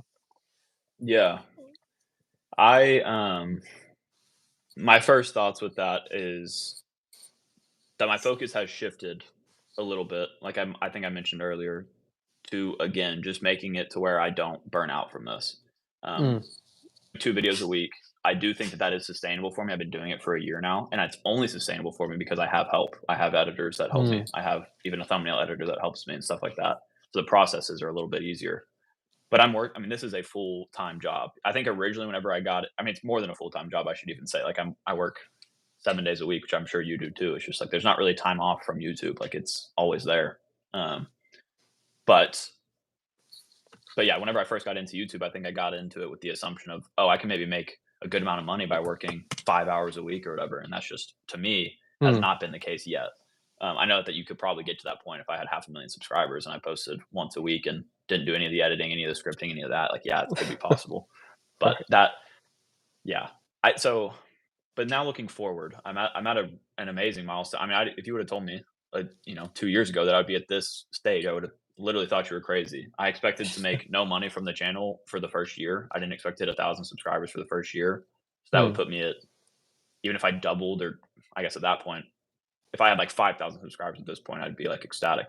Like it's a yeah. real blessing to be able to even be at this stage. But I think my goals going forward are not what they were whenever I first started the channel. I actually watched a Gabe Bolt's video today. I don't know if y'all know who that is. He's like a minimalist, like YouTuber, like talks about finance and stuff too. But Mm, me and Daniel got to hang out with him at Vid Summit, and mm, he's got like almost 500,000 subscribers. He's a really like down to earth dude, like very personable. So that's why maybe some of my style comes from his stuff that I've watched for a long time. But mm, he was kind of discussing the idea of everybody kind of quitting YouTube these days. mm, Um, I think that's a very interesting topic because you can just see how unsustainable it gets for people. And mm, I commented on his video though today because I was talking about how my initial goal with YouTube was to do what everybody else seems to do, and that's grow a massive team, have millions of subscribers, do all this stuff. But at the end of the day, like I don't think that's actually what my like metric of success would be. It would really just be if I can make this as long term as possible, and whether that mm, means I never get more than 100,000 subscribers, but can maintain this lifestyle that I have now. I would take that all day. If I didn't even grow mm, from this point, like I'm already way past what I thought I would be. So yeah. now I want the focus to be back in the love of creating and not so much in just the growing of a business. Like I don't want to have too many arms in too many places. I want to focus on the bread and butter of what this is. Um, and the methods of which I'm doing that are going to be trying out different types of content. Like I said, I want to be doing more live streams this year. I've been posting daily shorts for the last couple weeks, and I plan to do that basically throughout the whole year, Mm, just from my creator conversations and stuff. And mhm. I think that's going to help with those metrics. But at the end of the day, it's more of like well, I'm having fun with the shorts right now. Like I like getting to go back and watch my old podcasts Yeah. and relive those experiences and then share them with people that might want to see it. the live streams, I love talking to the audience, like, one-on-one, and, so why not do more of that even though I know it's not gonna technically grow my channel as much? So yeah, I think that that's kind of my my path forward is trying all the different types of content you can make on YouTube, but also, like I said earlier, not taking myself too seriously and just making this just truly enjoyable. And then maybe even like getting to the point where I can cut down more of my time on this to where I can travel more. I can document more stuff like that, or I can just spend time with my family or do stuff that I kind of initially set out to do with this channel. But at the same time, like I'm not easing up on the gas at all. Like I want to, like I love this. That's the nice thing is I love doing what I do every single morning. I wake up excited. Um, so why not just keep riding it? Just got to be careful that I don't go too hard, I guess, is the big thing. Right, right, right. So, like, perfectly on that topic, you mentioned that a lot of YouTubers, it's kind of like a hot topic right now in the YouTube space, from what I've seen, is that there's a lot of big YouTubers who've been doing this for a long time are quitting. Hmm. And I haven't watched any of these videos. I would imagine what the topics are about, but apparently there's a lot of other bigger people quitting. And Yeah. over time, obviously, we've seen a lot of people quit just from what you talked about earlier, which is, burnout. So now that you're kind of in this game now for like the long haul plus full-time hours, more than full-time hours, 7 days a week, what does like your day-to-day look like to avoid burnout, you would say? Yeah. Well, the a few of the big like I guess tenets that I've set up to help me get away from that is like I guess protecting some of my time. Like I'm not whenever I was working Mm, a corporate job, the thing that I hated the most was having to be people are gonna find you can find this entitled or whatever, but like I there are just people these days that have an issue with yeah. um kind of being told exactly what to do and when to do it. And I'm not that's not how I've always been like in school and stuff. Like I'm good with authority, but like Yeah. and I would always respect authority. But now that I've had a taste of what it's like to be able to work for myself and create my own schedule, I want to Yeah. protect that. And I think it's very natural to fall back into the old ways and like I would hate on myself like mentally for not being up at 8 a.m. starting to work and working till 5. Like Mhm. but in reality, that's what I bought myself the freedom to not have to do that by Yeah. taking this full time. So now it's more of like I protect my time in the sense of I take Odin on like a 30-minute walk every morning. Like we go hiking Mhm. together. You know, I Mm. work out every single day to some degree at the end of the day. I take a lunch. I do stuff like that. I work for very specific amounts of time, like, or not specific amounts of time, but very focused Mm. periods of time where it's like maybe I work 4 hours really hard and I get like 90% of what I need to get done that day done. And then Mm. I work again at 7 p.m. for another 3 hours and I do emails and I answer comments. And I do all this other kind of stuff. Yeah. Um, but I don't have like a specific schedule, I guess, set up. Mm. But as for organizing my time when it comes to actually producing 2 a week, every day I have usually one big thing I need to get done, and that's usually either scripting or filming and prepping the video for the editors. Mm. And that happens since I do 2 videos, that's 4 days a week right there. Yeah. And then the other 2 days, a big portion of that is prepping the videos for upload, descriptions, all that type of stuff, thumbnails, going back and forth with the editors on that, Mm. and reviewing the actual videos and getting them back and forth to make sure they get to the point where I'm happy with them. And so that takes up all the other amount of my time. And then I try to do stuff like this too, where there's a lot of just random stuff that comes up that I really want to do, and that I mean that leads to 7 days a week, always having something going on. But yeah, it's a I love every part of it. I mean, I really can't complain about my life. Like it's just great. I get to travel whenever I want, and I plan to do that a lot this year, and just try to use that freedom that I have. You know. Yeah, it's just it's one of those ages where this is a possible career path for some people. It's Hmm. like, you might be able to go through some internships and become a master of whatever that, job is in the same amount of time it would take you to be a full-time YouTuber. It could take 2 to 4 years, something like that. So I think people forget, like, yeah, there's like a considerable amount of work that is done on the front end so that you can get to like your point now, Right. years of just like doing this every single day. I mean, it's like I don't think it's any different from just becoming being an apprentice of something, and then obviously two different jobs, but the time spent, you could spend that time anywhere you want, and both Right. ways will end up making some decent money. So it just depends which life means more to you. Do you I agree. would you rather have set hours and you can, like, my wife usually, like, loves that she can work from home, but she also sometimes misses like that she was able to turn off after 5 p.m. you know you, you Yeah. can, like, you're like, okay, from 5 to sleep, I don't have to do anything because my job's done from 8 to 5 or Right. something like that. So now it's just an 18-hour cycle, however long sleep. So do you want that life where you can turn off after you leave work, or do you want where it's on all the time? But in that 18-hour time, you can kind of you can take walks with Right. Odin and hikes and all of that stuff. So I think for a lot of us who are watching, we would hopefully we probably align where we want to do the latter. Right. I'd rather be I more think free and then work hard. Mhm. yeah, and we're also I wanna mention, like, speaking to a specific audience in a sense because, for example, like, I see Chad in here. Chad's been working a job Yeah, for however long. I mean, he's super young, so maybe, like, 10 years, but he, he has a full family that he has to take care of, and, like, he has a specific lifestyle that he has to hold up to, and that's true for parents in yeah, general. Like you, yeah. I'm very fortunate that I was able to find the success right out of school because I worked Hmm. for 6 months in a normal job, same job I was interning with. So I guess I worked for him for like 2 years, but either way, I was able to take that risk because I don't have so many responsibilities. Yeah. And to me, it wasn't even a risk. I say that because that's how other people perceive it, but to me, it was. I mean, like this is the only time in my life I have the freedom to make a choice like this. So why not take it as far as I can? And luckily, I have supportive people around me that helped me to feel like that decision was at least a smart-ish one. Like they were supportive of it. And but yeah, like I don't want to be like I guess insensitive in the sense of like telling. I'm not telling everybody out there to quit their job and come do this. Like it's Right. it is a luxury that I've been able to afford, I guess. Absolutely. Yeah, I think that's a great point. Just very similar to you. It's like I don't have many overhead responsibilities. It's like if I could just cover the day-to-day life from Right. this, then that's fine.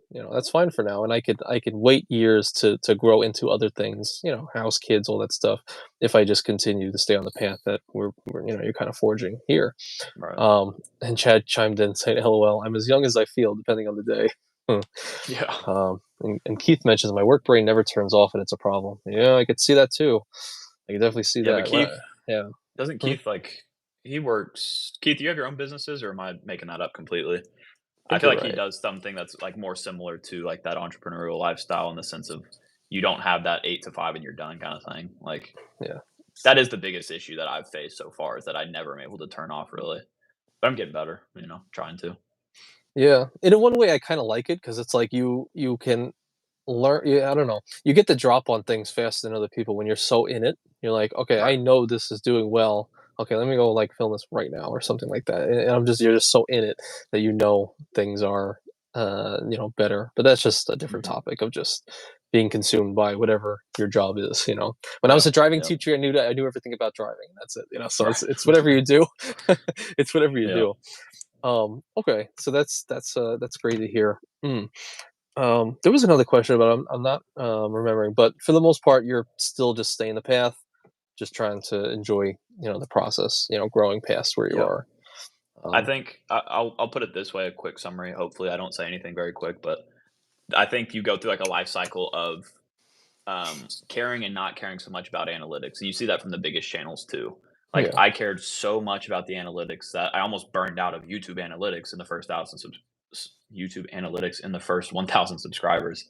And then once I got past that point, it was like, well, there's no metric that I need to hit. There's nothing that I hmm, need to do next. The only reason I yeah, needed to hit 1,000 was for the monetization stuff. But after that, it's like, let me just enjoy this process and not be so hard on myself. So that's kind of like where I'm at today too. It's just I do really care about the metrics. I care that people like my videos, but at the end of the day, um, yeah, it's more about just enjoying it. Trying to. absolutely. Um, and I think that's great. Jake Mercure came in. What's going on, man? Keith said he owned my own businesses, and he's adding more Yeah. this year because he's a masochist. Great. Oh God. So Well, shifting a little bit because it's now we're branching into my curiosity outside of it. Again, I was watching the podcast with you and Richie earlier, and at some point along the line, you said something about everything happens for a reason. mhm, Now this is an ism that we've all heard, throughout our life. Like, oh, everything happens for a reason. That's okay. Whatever. What can you do? Would you want to speak on your, like I see a cross on your chest, would you want to speak to your faith a little bit on how yeah, that kind of guides you in life? Because I'll say for me, I also am of that mindset with everything does happen for a reason. Right. And it's not necessarily like some people might mention, okay, that means that you can relieve all blame. You know, that Right. means this I can do no wrong. Okay, I messed this up. Well, it happened for a reason. I crashed my car. You know, I I did all these things. Well, it happens for a reason. I don't Right. really I don't think of it that way. I think of it as like everything is there to be learned, you know, Mhm. and you try to do your best and do you know the best that you can possibly do in life. But some things are out of your control, and you can use that for the future, or you can essentially cry about it. So, Right. what how has faith kind of guided you in your life? Would you say? Yeah, I mean, there's a lot of different ways. I think my speaking on that one just topic of the fact that I believe that everything happens for a reason is something that has really helped me to just relieve some of the pressure from myself in a way. Like I do believe that there is a plan laid out for me, whether you're a Christian or not. That is my Yeah. personal faith is a Christian. So I believe that, God has a plan for me, or I guess my God in a sense. So that just takes away a lot of the pressure of like a lot of the big questions of like what do I need to be doing now with my life, or what happens after this life, any of that kind of Mm, stuff, like that burden gets taken away. I feel a lot more at peace with what I'm doing in life. um so in that sense it has helped me a lot. But yeah, I was talking about this with Richie, but I didn't exactly grow up like super heavily like in the faith. My parents mm, would also like share the same beliefs, but we weren't like going to church every week and stuff like that. yeah. So that's something that I kind of found on my own through time, and a lot of that actually came in some of like the darkest parts of my life, where I was just severely like without purpose and just depressed and like all these things that I couldn't Yeah. really grasp, put my mind around, and that's where like my faith really came to form. And I've just seen how it's been a benefit on my life, even if you don't believe in like the actual uh teachings like of the Bible or of Christianity in general. I think it has genuinely just helped me live a more peaceful life, just a better life in general. It's helped me be a better person to other people. It's just something that I can always come back to in a sense.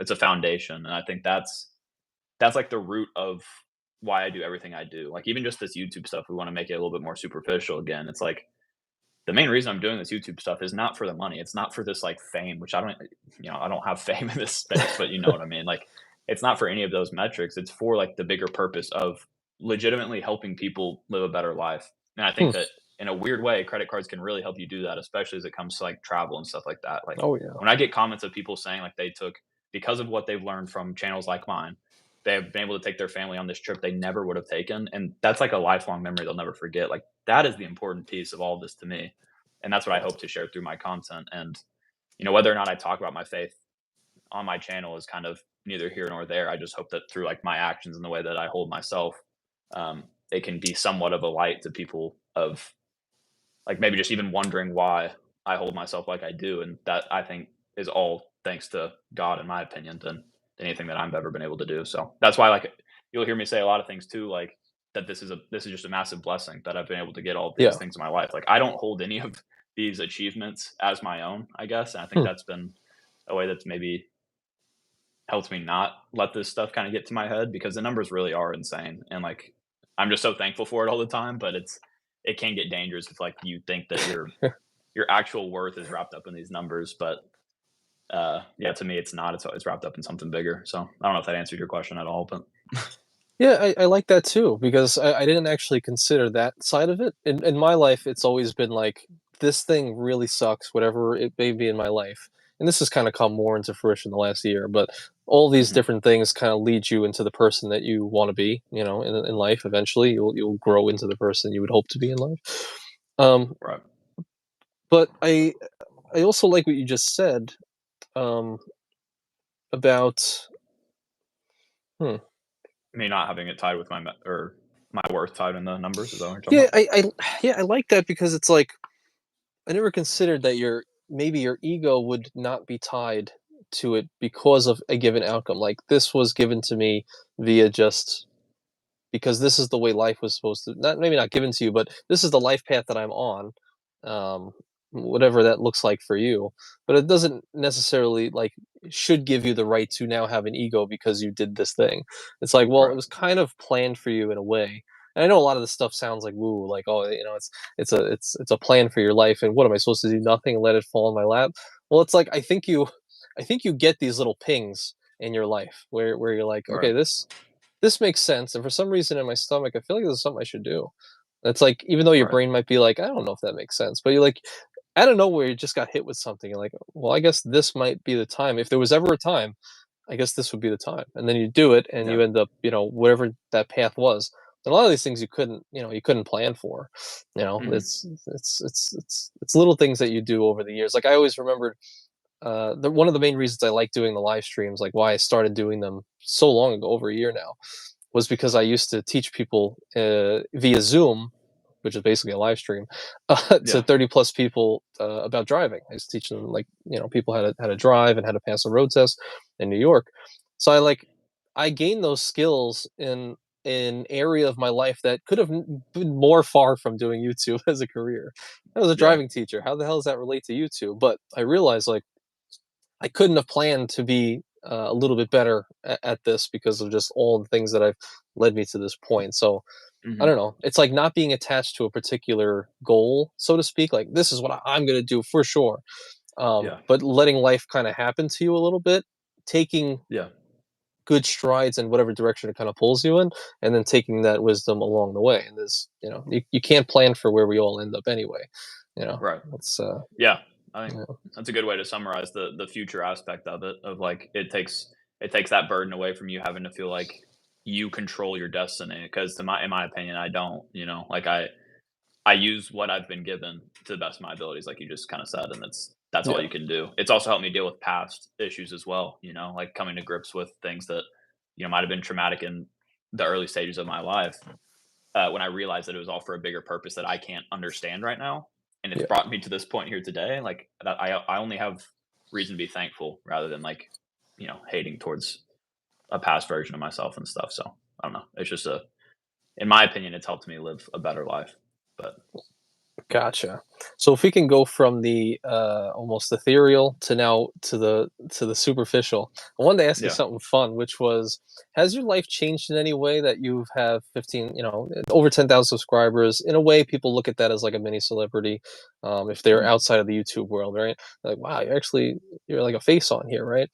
right, Has your day-to-day life changed at all with, like, people that you met in person, friends, maybe, I don't know, girls that you meet or something like that? Have you ever mentioned, like, "Oh, this is what I do for a living," and they yeah. reacted a certain way? Has that ever happened yet? Yeah, it's such a weird thing of, like, having to explain what I do to people, because for people, like, closer to our age, it's people understand what I'm doing. Um, I think what they maybe don't understand is that the fact that I always, like, I feel like I never am satisfied with myself, like, when I tell people I have 15,000 subscribers, I say it in a way of like, "Oh, yeah, it's only Yeah, 15,000," right. but it's like, dude, and then whenever I sit down and think about it, I'm like, "Why am I like, I'm so thankful for this." Like, I shouldn't be downplaying it. Mhm. But I think whenever I tell people I'm a YouTuber, they might expect me to have millions of subscribers. Mm, Uh, yeah, so I usually don't lead with that. I usually lead with, like, I just, I do my own thing or whatever. Like, I own my own business, and that's what I do full time. yeah, When it comes to older people, they have no idea what I'm talking about. So I'll just say, like, yeah, like I have a social media business or something like that. Uh, but in like day to day interactions, it's definitely a good conversation starter. I mean, yeah, like Oh, all yeah. these people that I meet, whether I'm just like going out or hanging out with friends and like get introduced to mutual friends and stuff, it's definitely a very interesting dynamic that it leads to. Yeah. But honestly, a lot of times, especially with the niche that we're in, it it leads to people like wanting to get started like with the credit card journey, especially people like our Yeah. age that are 20, 23, 24, Mhm. or I guess my age, whatever. But um, so they're usually like super curious, which is really cool. And there are a lot of like common questions that come from it too, of like how or like why did you get started doing that? How did you do that? Or Yeah. um, like basically, do you make money? That's a that's a pretty interesting one that I always have to balance on. Yeah. But no, I don't think it's, like, gotten me anything crazy, like, I'm not getting treated like a celebrity. I don't, like, ever get recognized. I would be kinda cool if somebody, like, in person did recognize me. I mean, I think the most, like, famous I ever felt was at the creator meetup, just because there was so many people that I had talked to before in the Yeah. comments, and then getting to see them in person was really cool. Mhm. But like I said, I have no aspirations to have any level of fame, so I think I kind of always will downplay, what I do just to I don't know, I don't think of it in that sense, I guess. But For sure. Yeah. I wish I had some Well, cool stories for you. no, definitely. No, it will eventually happen either way. Yeah, Spencer, YouTube. oh, Need to start YouTube implementing Rizz? that Yeah, for what yeah. Spencer said. Yeah. I was gonna say that. Yeah, YouTube Rizz. Well, the reason I think about this was because I was just watching the podcast with Graham and Iced Coffee Hour with Caleb Hammer, Mm, and he mentioned something about wanting to. Well, when he was talking about getting into the dating life, mhm. now that has close to 1 million subscribers and stuff like that. So they were asking him like, what is he like the same question, like, has anything Yeah. changed with like, do the girls find out and then like the dates that he goes on and they're like, wow, stuff like that, or if they know him prior to, um, Yeah, even meeting him. going on a date Yeah. in the first place. So it's like, do you ever fear as you keep growing, like, will this become a point? Because you mentioned on that podcast too, like, um, maybe someone like Brian or even Daniel become way more widely recognizable. I think you said Graham Stephan, everybody knows him whether you're in the Right. finances or not. Um, do you ever have a fear that you may grow so large that you will have some sort of a status just walking around, or maybe it'll make dating harder? Um, I mean, it already has led to some interesting, like, on the dating side of things, because I talked about that in the podcast too, but, Yeah, like, I'm now single as of, like, a few months ago at this point, but yeah, it's like even meeting girls and hanging out with them, like, it is kind of interesting to explain what I do, especially because it's to be fair, what we're doing is pretty nerdy. We're talking about credit cards, like, right. it's pretty nerdy. So, like, I always have to tread that one a little bit and like in a weird way. But I don't like try to hide it at all. Like I lead with that. And yeah, to this point, I don't know. I honestly don't know what people's initial reactions are to it. I think some people do like think it's really cool, especially that I get to work for myself and that my job is basically to, in a way, travel for free, document those experiences, and use talk about the cards that I used to do. So like that's kind of how Hmm. I position it to people at least.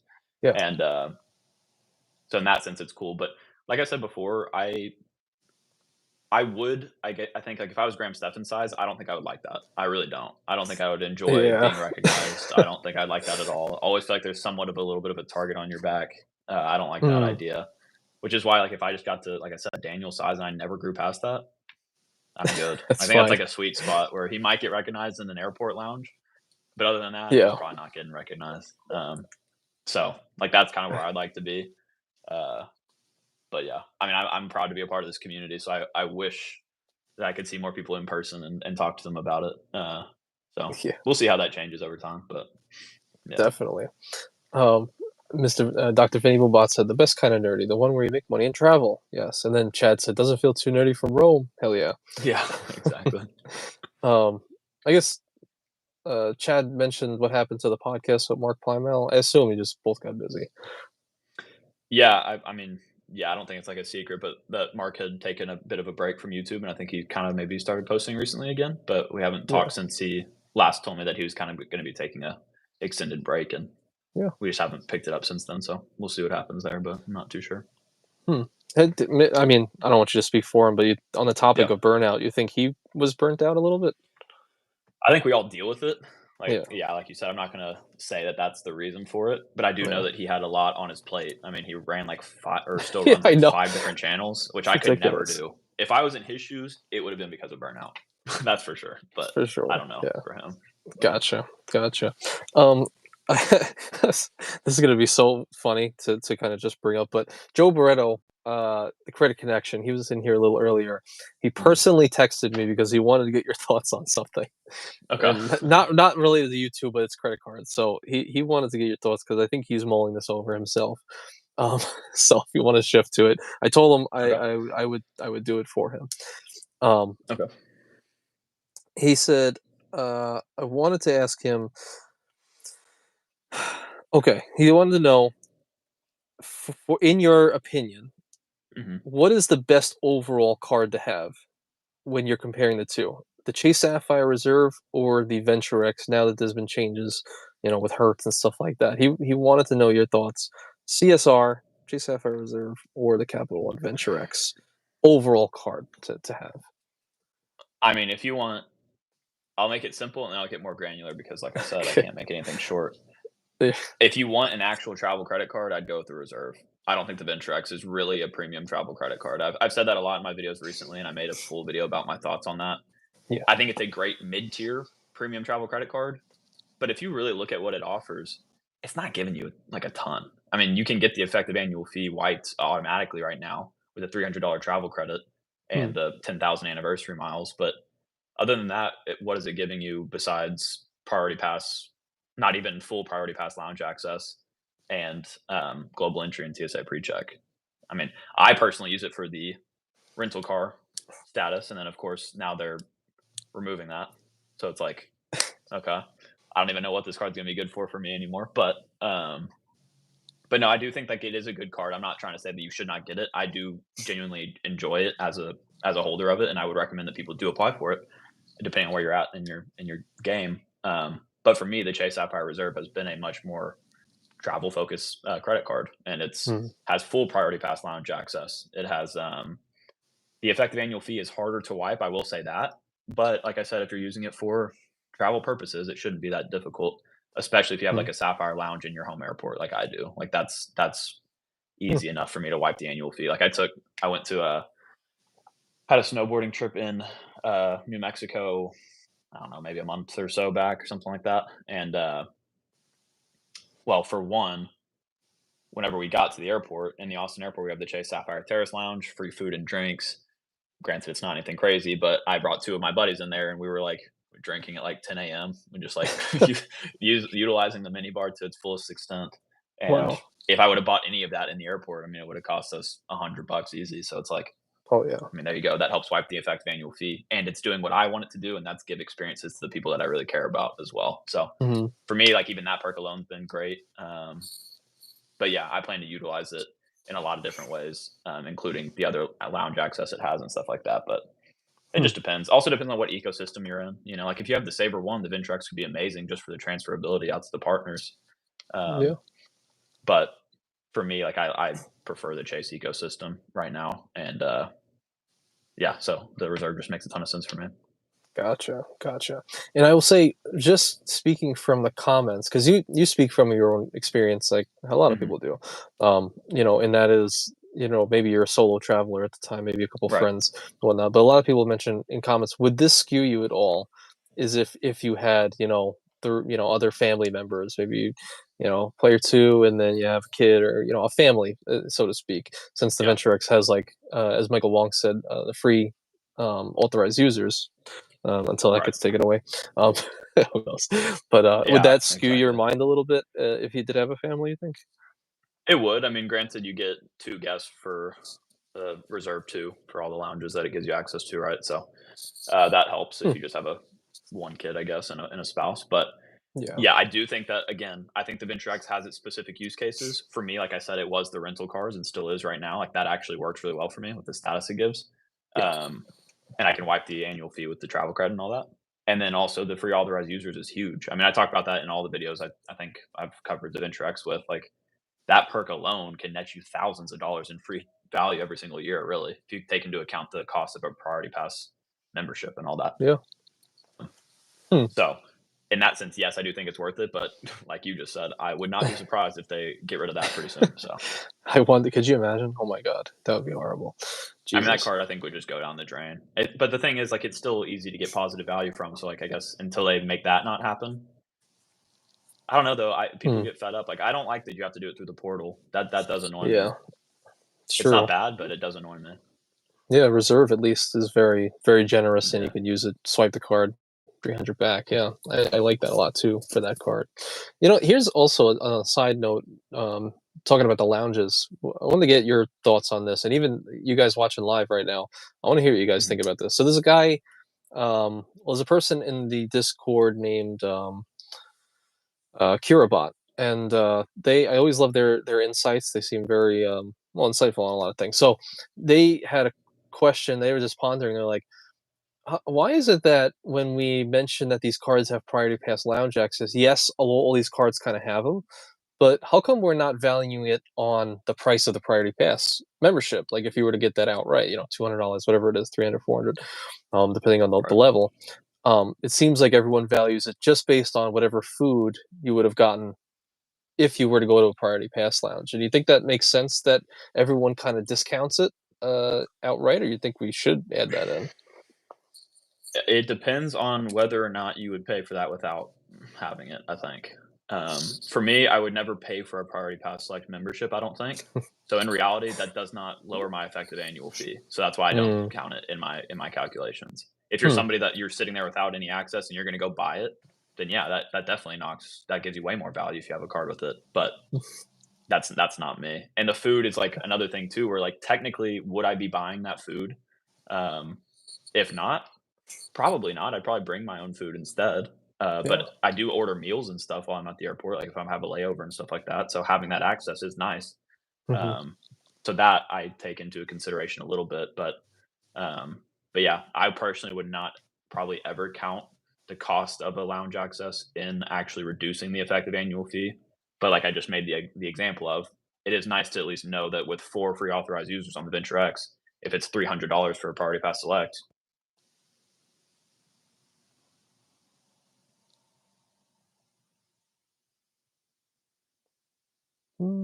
Did I lose him for good this No, time? no, no. Okay. It's okay What with just that. happened? I don't know. We went I saw dark. my screen go black on your end, and then Oh my god. all Fade to right, black at Marston. Anyway, I went to a lounge. Yeah, he went to the lounge. all that He went lounge right. talk got me. He went right to the Priority Pass lounge. Jesus Christ, that's funny. But the gist of it is you would not count it unless you're going to buy the membership anyway. Yeah, that's kind of how Um, you should calculate any effective annual fee, right? We don't always yeah, do that, but that is how it yeah, should be calculated. gotcha, gotcha. He went to a lounge. Game over. No, we're back. It's because NFL is starting. Oh, is it? Oh, I didn't know. Um, I really don't know why that happened, to be honest. Didn't do Jesus. anything. So I with that, I actually don't have any other questions that I wrote down. I think we covered a good amount of it. Of course, like you said, like everything, we're kind of just getting better over time. This is my first time ever talking about YouTube like this on a live stream that wasn't just straight credit cards. And I feel like I did horrible. I feel like I was Yeah, all over the you did place, and not. Don't worry. okay, well, it's but it's just part of the process, So I'm happy that you were the person I could talk to all this stuff with, and hopefully put on uh, you know a good experience and like a masterclass for people who are growing, to this level and then beyond. So I think that was great. Yeah, Of course, if you guys in the live, if you have any questions, let me know. yeah. And did you have Anthony? Please don't use the Lord's name in vain. Yeah. God damn. Oh, so whoops. Yeah. That's, did you have anything you wanted to talk about at all, or ask me? I I don't mean, know. we could. I mean, I was gonna say the one thing we talked about maybe beforehand was speaking on the income breakdown and all that stuff, which Mr. Potato just Oh asked yes. about. But first of all, I did want to say that the thumbnail is not actually taken from my YouTube studio, so don't get Sorry. anything too crazy going on here, people. I kind of just or searched image the first thing that looked like that, and Yeah, I picked that's that. Yeah, unfortunately not unfortunately, but that is how thumbnails are created. Fun fact. for the most part. Grabbing pictures of the internet. Yeah, I wasn't gonna But leak his actual data, but you said you wanted yeah. to actually talk about it a little bit. Yeah, I mean, I can at least I'll mention like the percentage breakdown of stuff for those people. Like, I'll just do it really quick since we're kind of in the after credits here or whatever. Right. Yeah. But yeah, like a lot of people I think have the assumption that YouTube you make all of your money from ads, which to a degree you do make money from ads. But what I didn't realize getting into this niche in particular is that there are just so many different ways to make money. So my rough breakdown right now is that I have YouTube ads, I have the card affiliates, I have the sponsorships, technically like the consulting calls that I do, which I don't really advertise. They're there, but I don't advertise very much. And then the Discord, technically, I make a little bit of money from that. Hmm. The credit community, which I guess we didn't even talk about, but that is something I'm still involved with Mark, even though we haven't talked about it in a while. But I do still do that. But yeah, so as for the actual breakdown, the AdSense is only like 30% of my income. It's actually kind of crazy looking at this number from the last year. Hmm. And it might be because the sponsors and all that kind of stuff didn't, like the affiliates didn't pick up until later in the year. But it Yeah. was almost like an even split of like the AdSense affiliates and sponsorships are like 33% each, which is kind of crazy. Um, Wow. but yeah, I guess that just goes to show in a sense that every piece of this is very instrumental in being able to let us do what we do. And if you're somebody that's ever clicked on one of my links or one of Anthony's links, like, it genuinely helps us. Like, I say that in my videos, and you've probably heard it. You think it's a broken record, but, like, that just free, simple way of you just clicking a link seriously supports us and letting us do this full time. Like, that's 33% of my income is y'all just clicking links. Like, that's huge and such a cool thing that we can even do that. And the sponsorships, I know people get annoyed with sponsorships, but, like, it really is a way for me to be able to continue to make this content on a, by or 2 times a week basis, Yeah. and make this my full-time thing. And, so I'm sorry, but, luckily I timestamp all my videos, and you can, double tap the screen if you wanna go ahead and skip 10 seconds, but Yeah, I do appreciate those of y'all that support us that way, and then just watching the videos obviously is huge. But yeah, I guess that's a rough little income breakdown for those that are curious and without the numbers actually being out there. definitely. Yeah, yeah.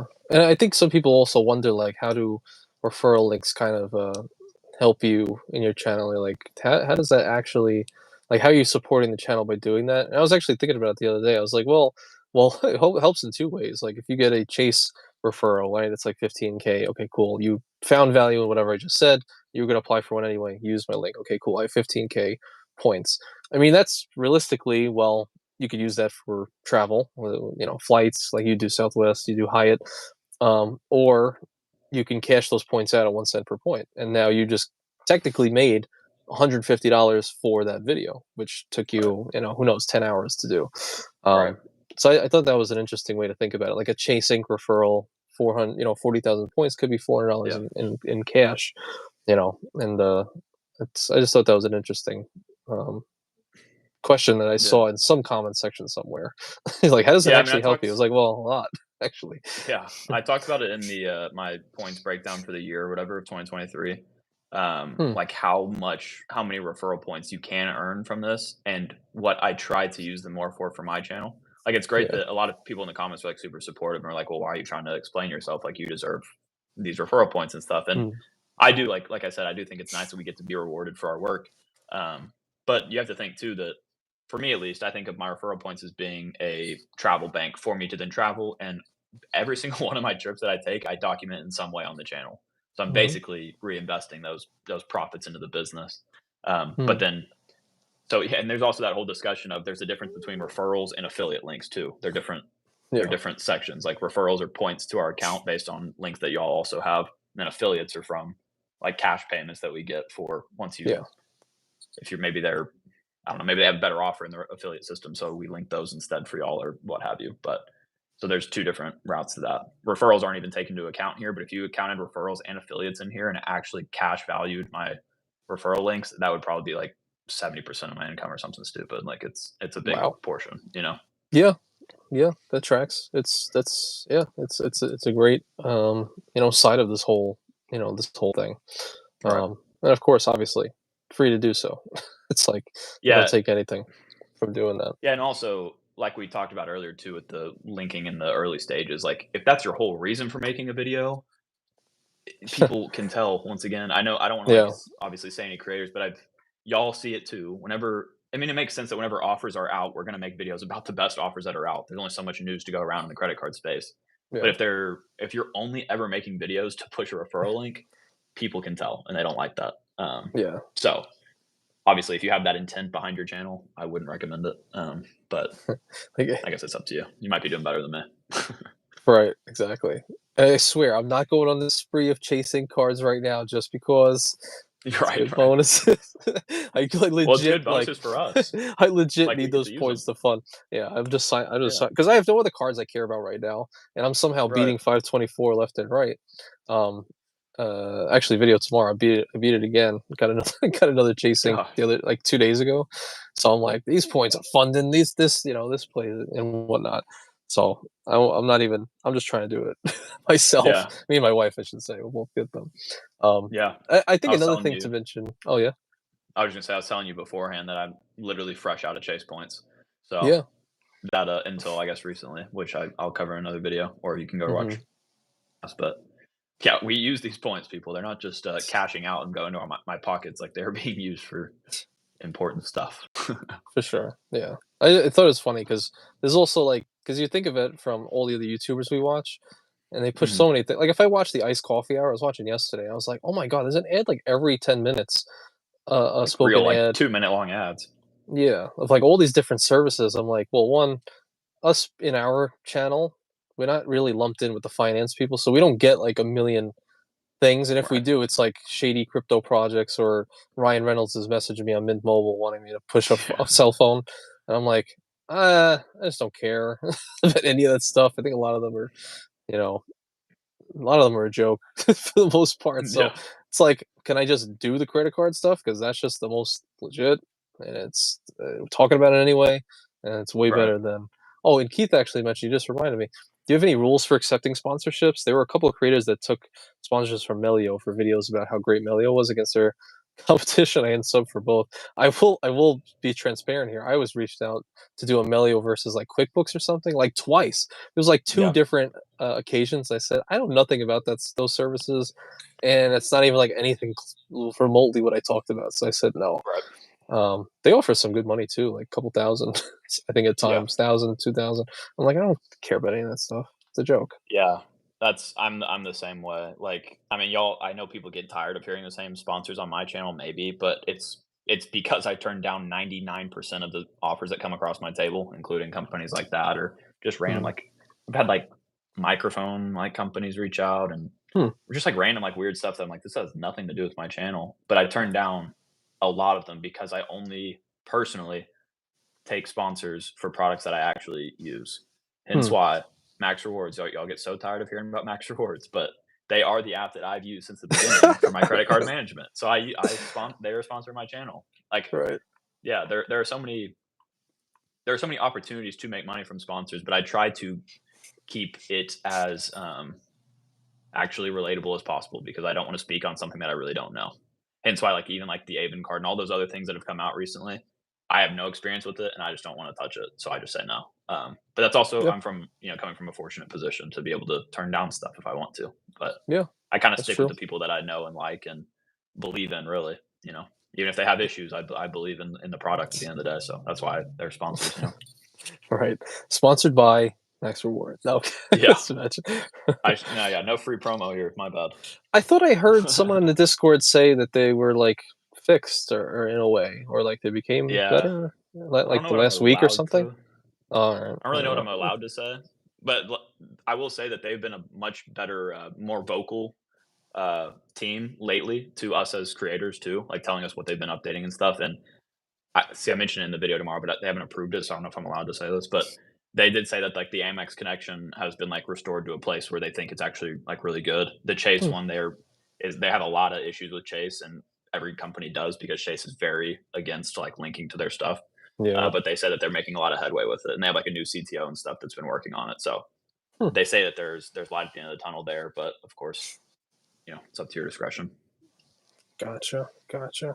Okay, man. So, in the last, couple minutes here before we hit the 2 hour mark, any last Hmm. parting wisdoms you would want to put to the people out there? I guess really for anything, but I'm guessing YouTube related. Yeah, yeah, I think it could apply to anything. In the sense of, I think no matter what, that you should at least set yourself up for the ability to find success. I don't think that you Hmm. should like shortchange yourself and thinking like, oh yeah, I really want to start a channel. Like I really love talking about nutrition, like with my friends, but I don't know if it would ever actually take off. I'm just not going to even do it in the first place. Like at least give yourself the chance because you never know what could happen. Like we're talking about here, like I don't ever, I'm not attributing any of my success to what I've done, but I know that I put myself in the position for success to happen. I think that's just Hmm. important in any aspect of life is to not just cut yourself off from opportunities, especially if you're younger, out of college and maybe you just got into a new job where you think that that's the path that you have to take for the rest of your life. It's not. It's just a job. Like figure out what you really love because this is theoretically what you're going to do the rest of your life. So for Hmm. me, I find a lot of purpose in YouTube in general, and I love the credit card game and the credit card community in general. So I'm just blessed to be where I'm at today, and I hope to continue that. And I hope that other people find some inspiration to any aspect of their life and just take it and run with it. That's what we're here to do. Enjoy life a little bit. That's awesome, man. Well, I appreciate you. And Odin, oh my God, there he They're is. talking about you. Yeah. Wow. Hey, Clint. Thank you for that. Yeah, Wow, he's it's taking up the whole freaking bed. Jesus Christ, he's like too 90 big. pounds. 90. Oh God, Yeah. is he as tall as you? That's crazy. That's insane. Nah, he's not 12 feet tall. 12, 12 feet. Oh my god. Yeah. Well, I appreciate you, man, for being here and hanging out with me this time. Um, and obviously, diverting a little bit from credit card related. If you want to Yeah. watch the first one, I don't know if you guys caught that. 6 months ago, we did one where it's all about Chase and other different credit cards and whatnot. Right. But no, I appreciate your time here and everybody who's here in the chat. What do we got? Michael Wong, Richie, John, Cesar, Joel, Mr. Potato, who's peacing out. See you, man. Keith S, Dr. Vinny Bots, John McKinstry. Sorry, I did not see you. Chad Money Minutes, Don Kim. Appreciate all you guys. And again, Spencer, of course, for giving me the time. Yeah, I appreciate you inviting me on, man. I guess you had enough fun with me to invite me on a second time, so let's see if I can get a third one to. Right. Well, take care, everybody. Enjoy, have fun, be safe, and yeah, I guess keep killing it. Whatever you're doing Yeah. in life. Right. All right. Yeah. Take care, See everybody. ya.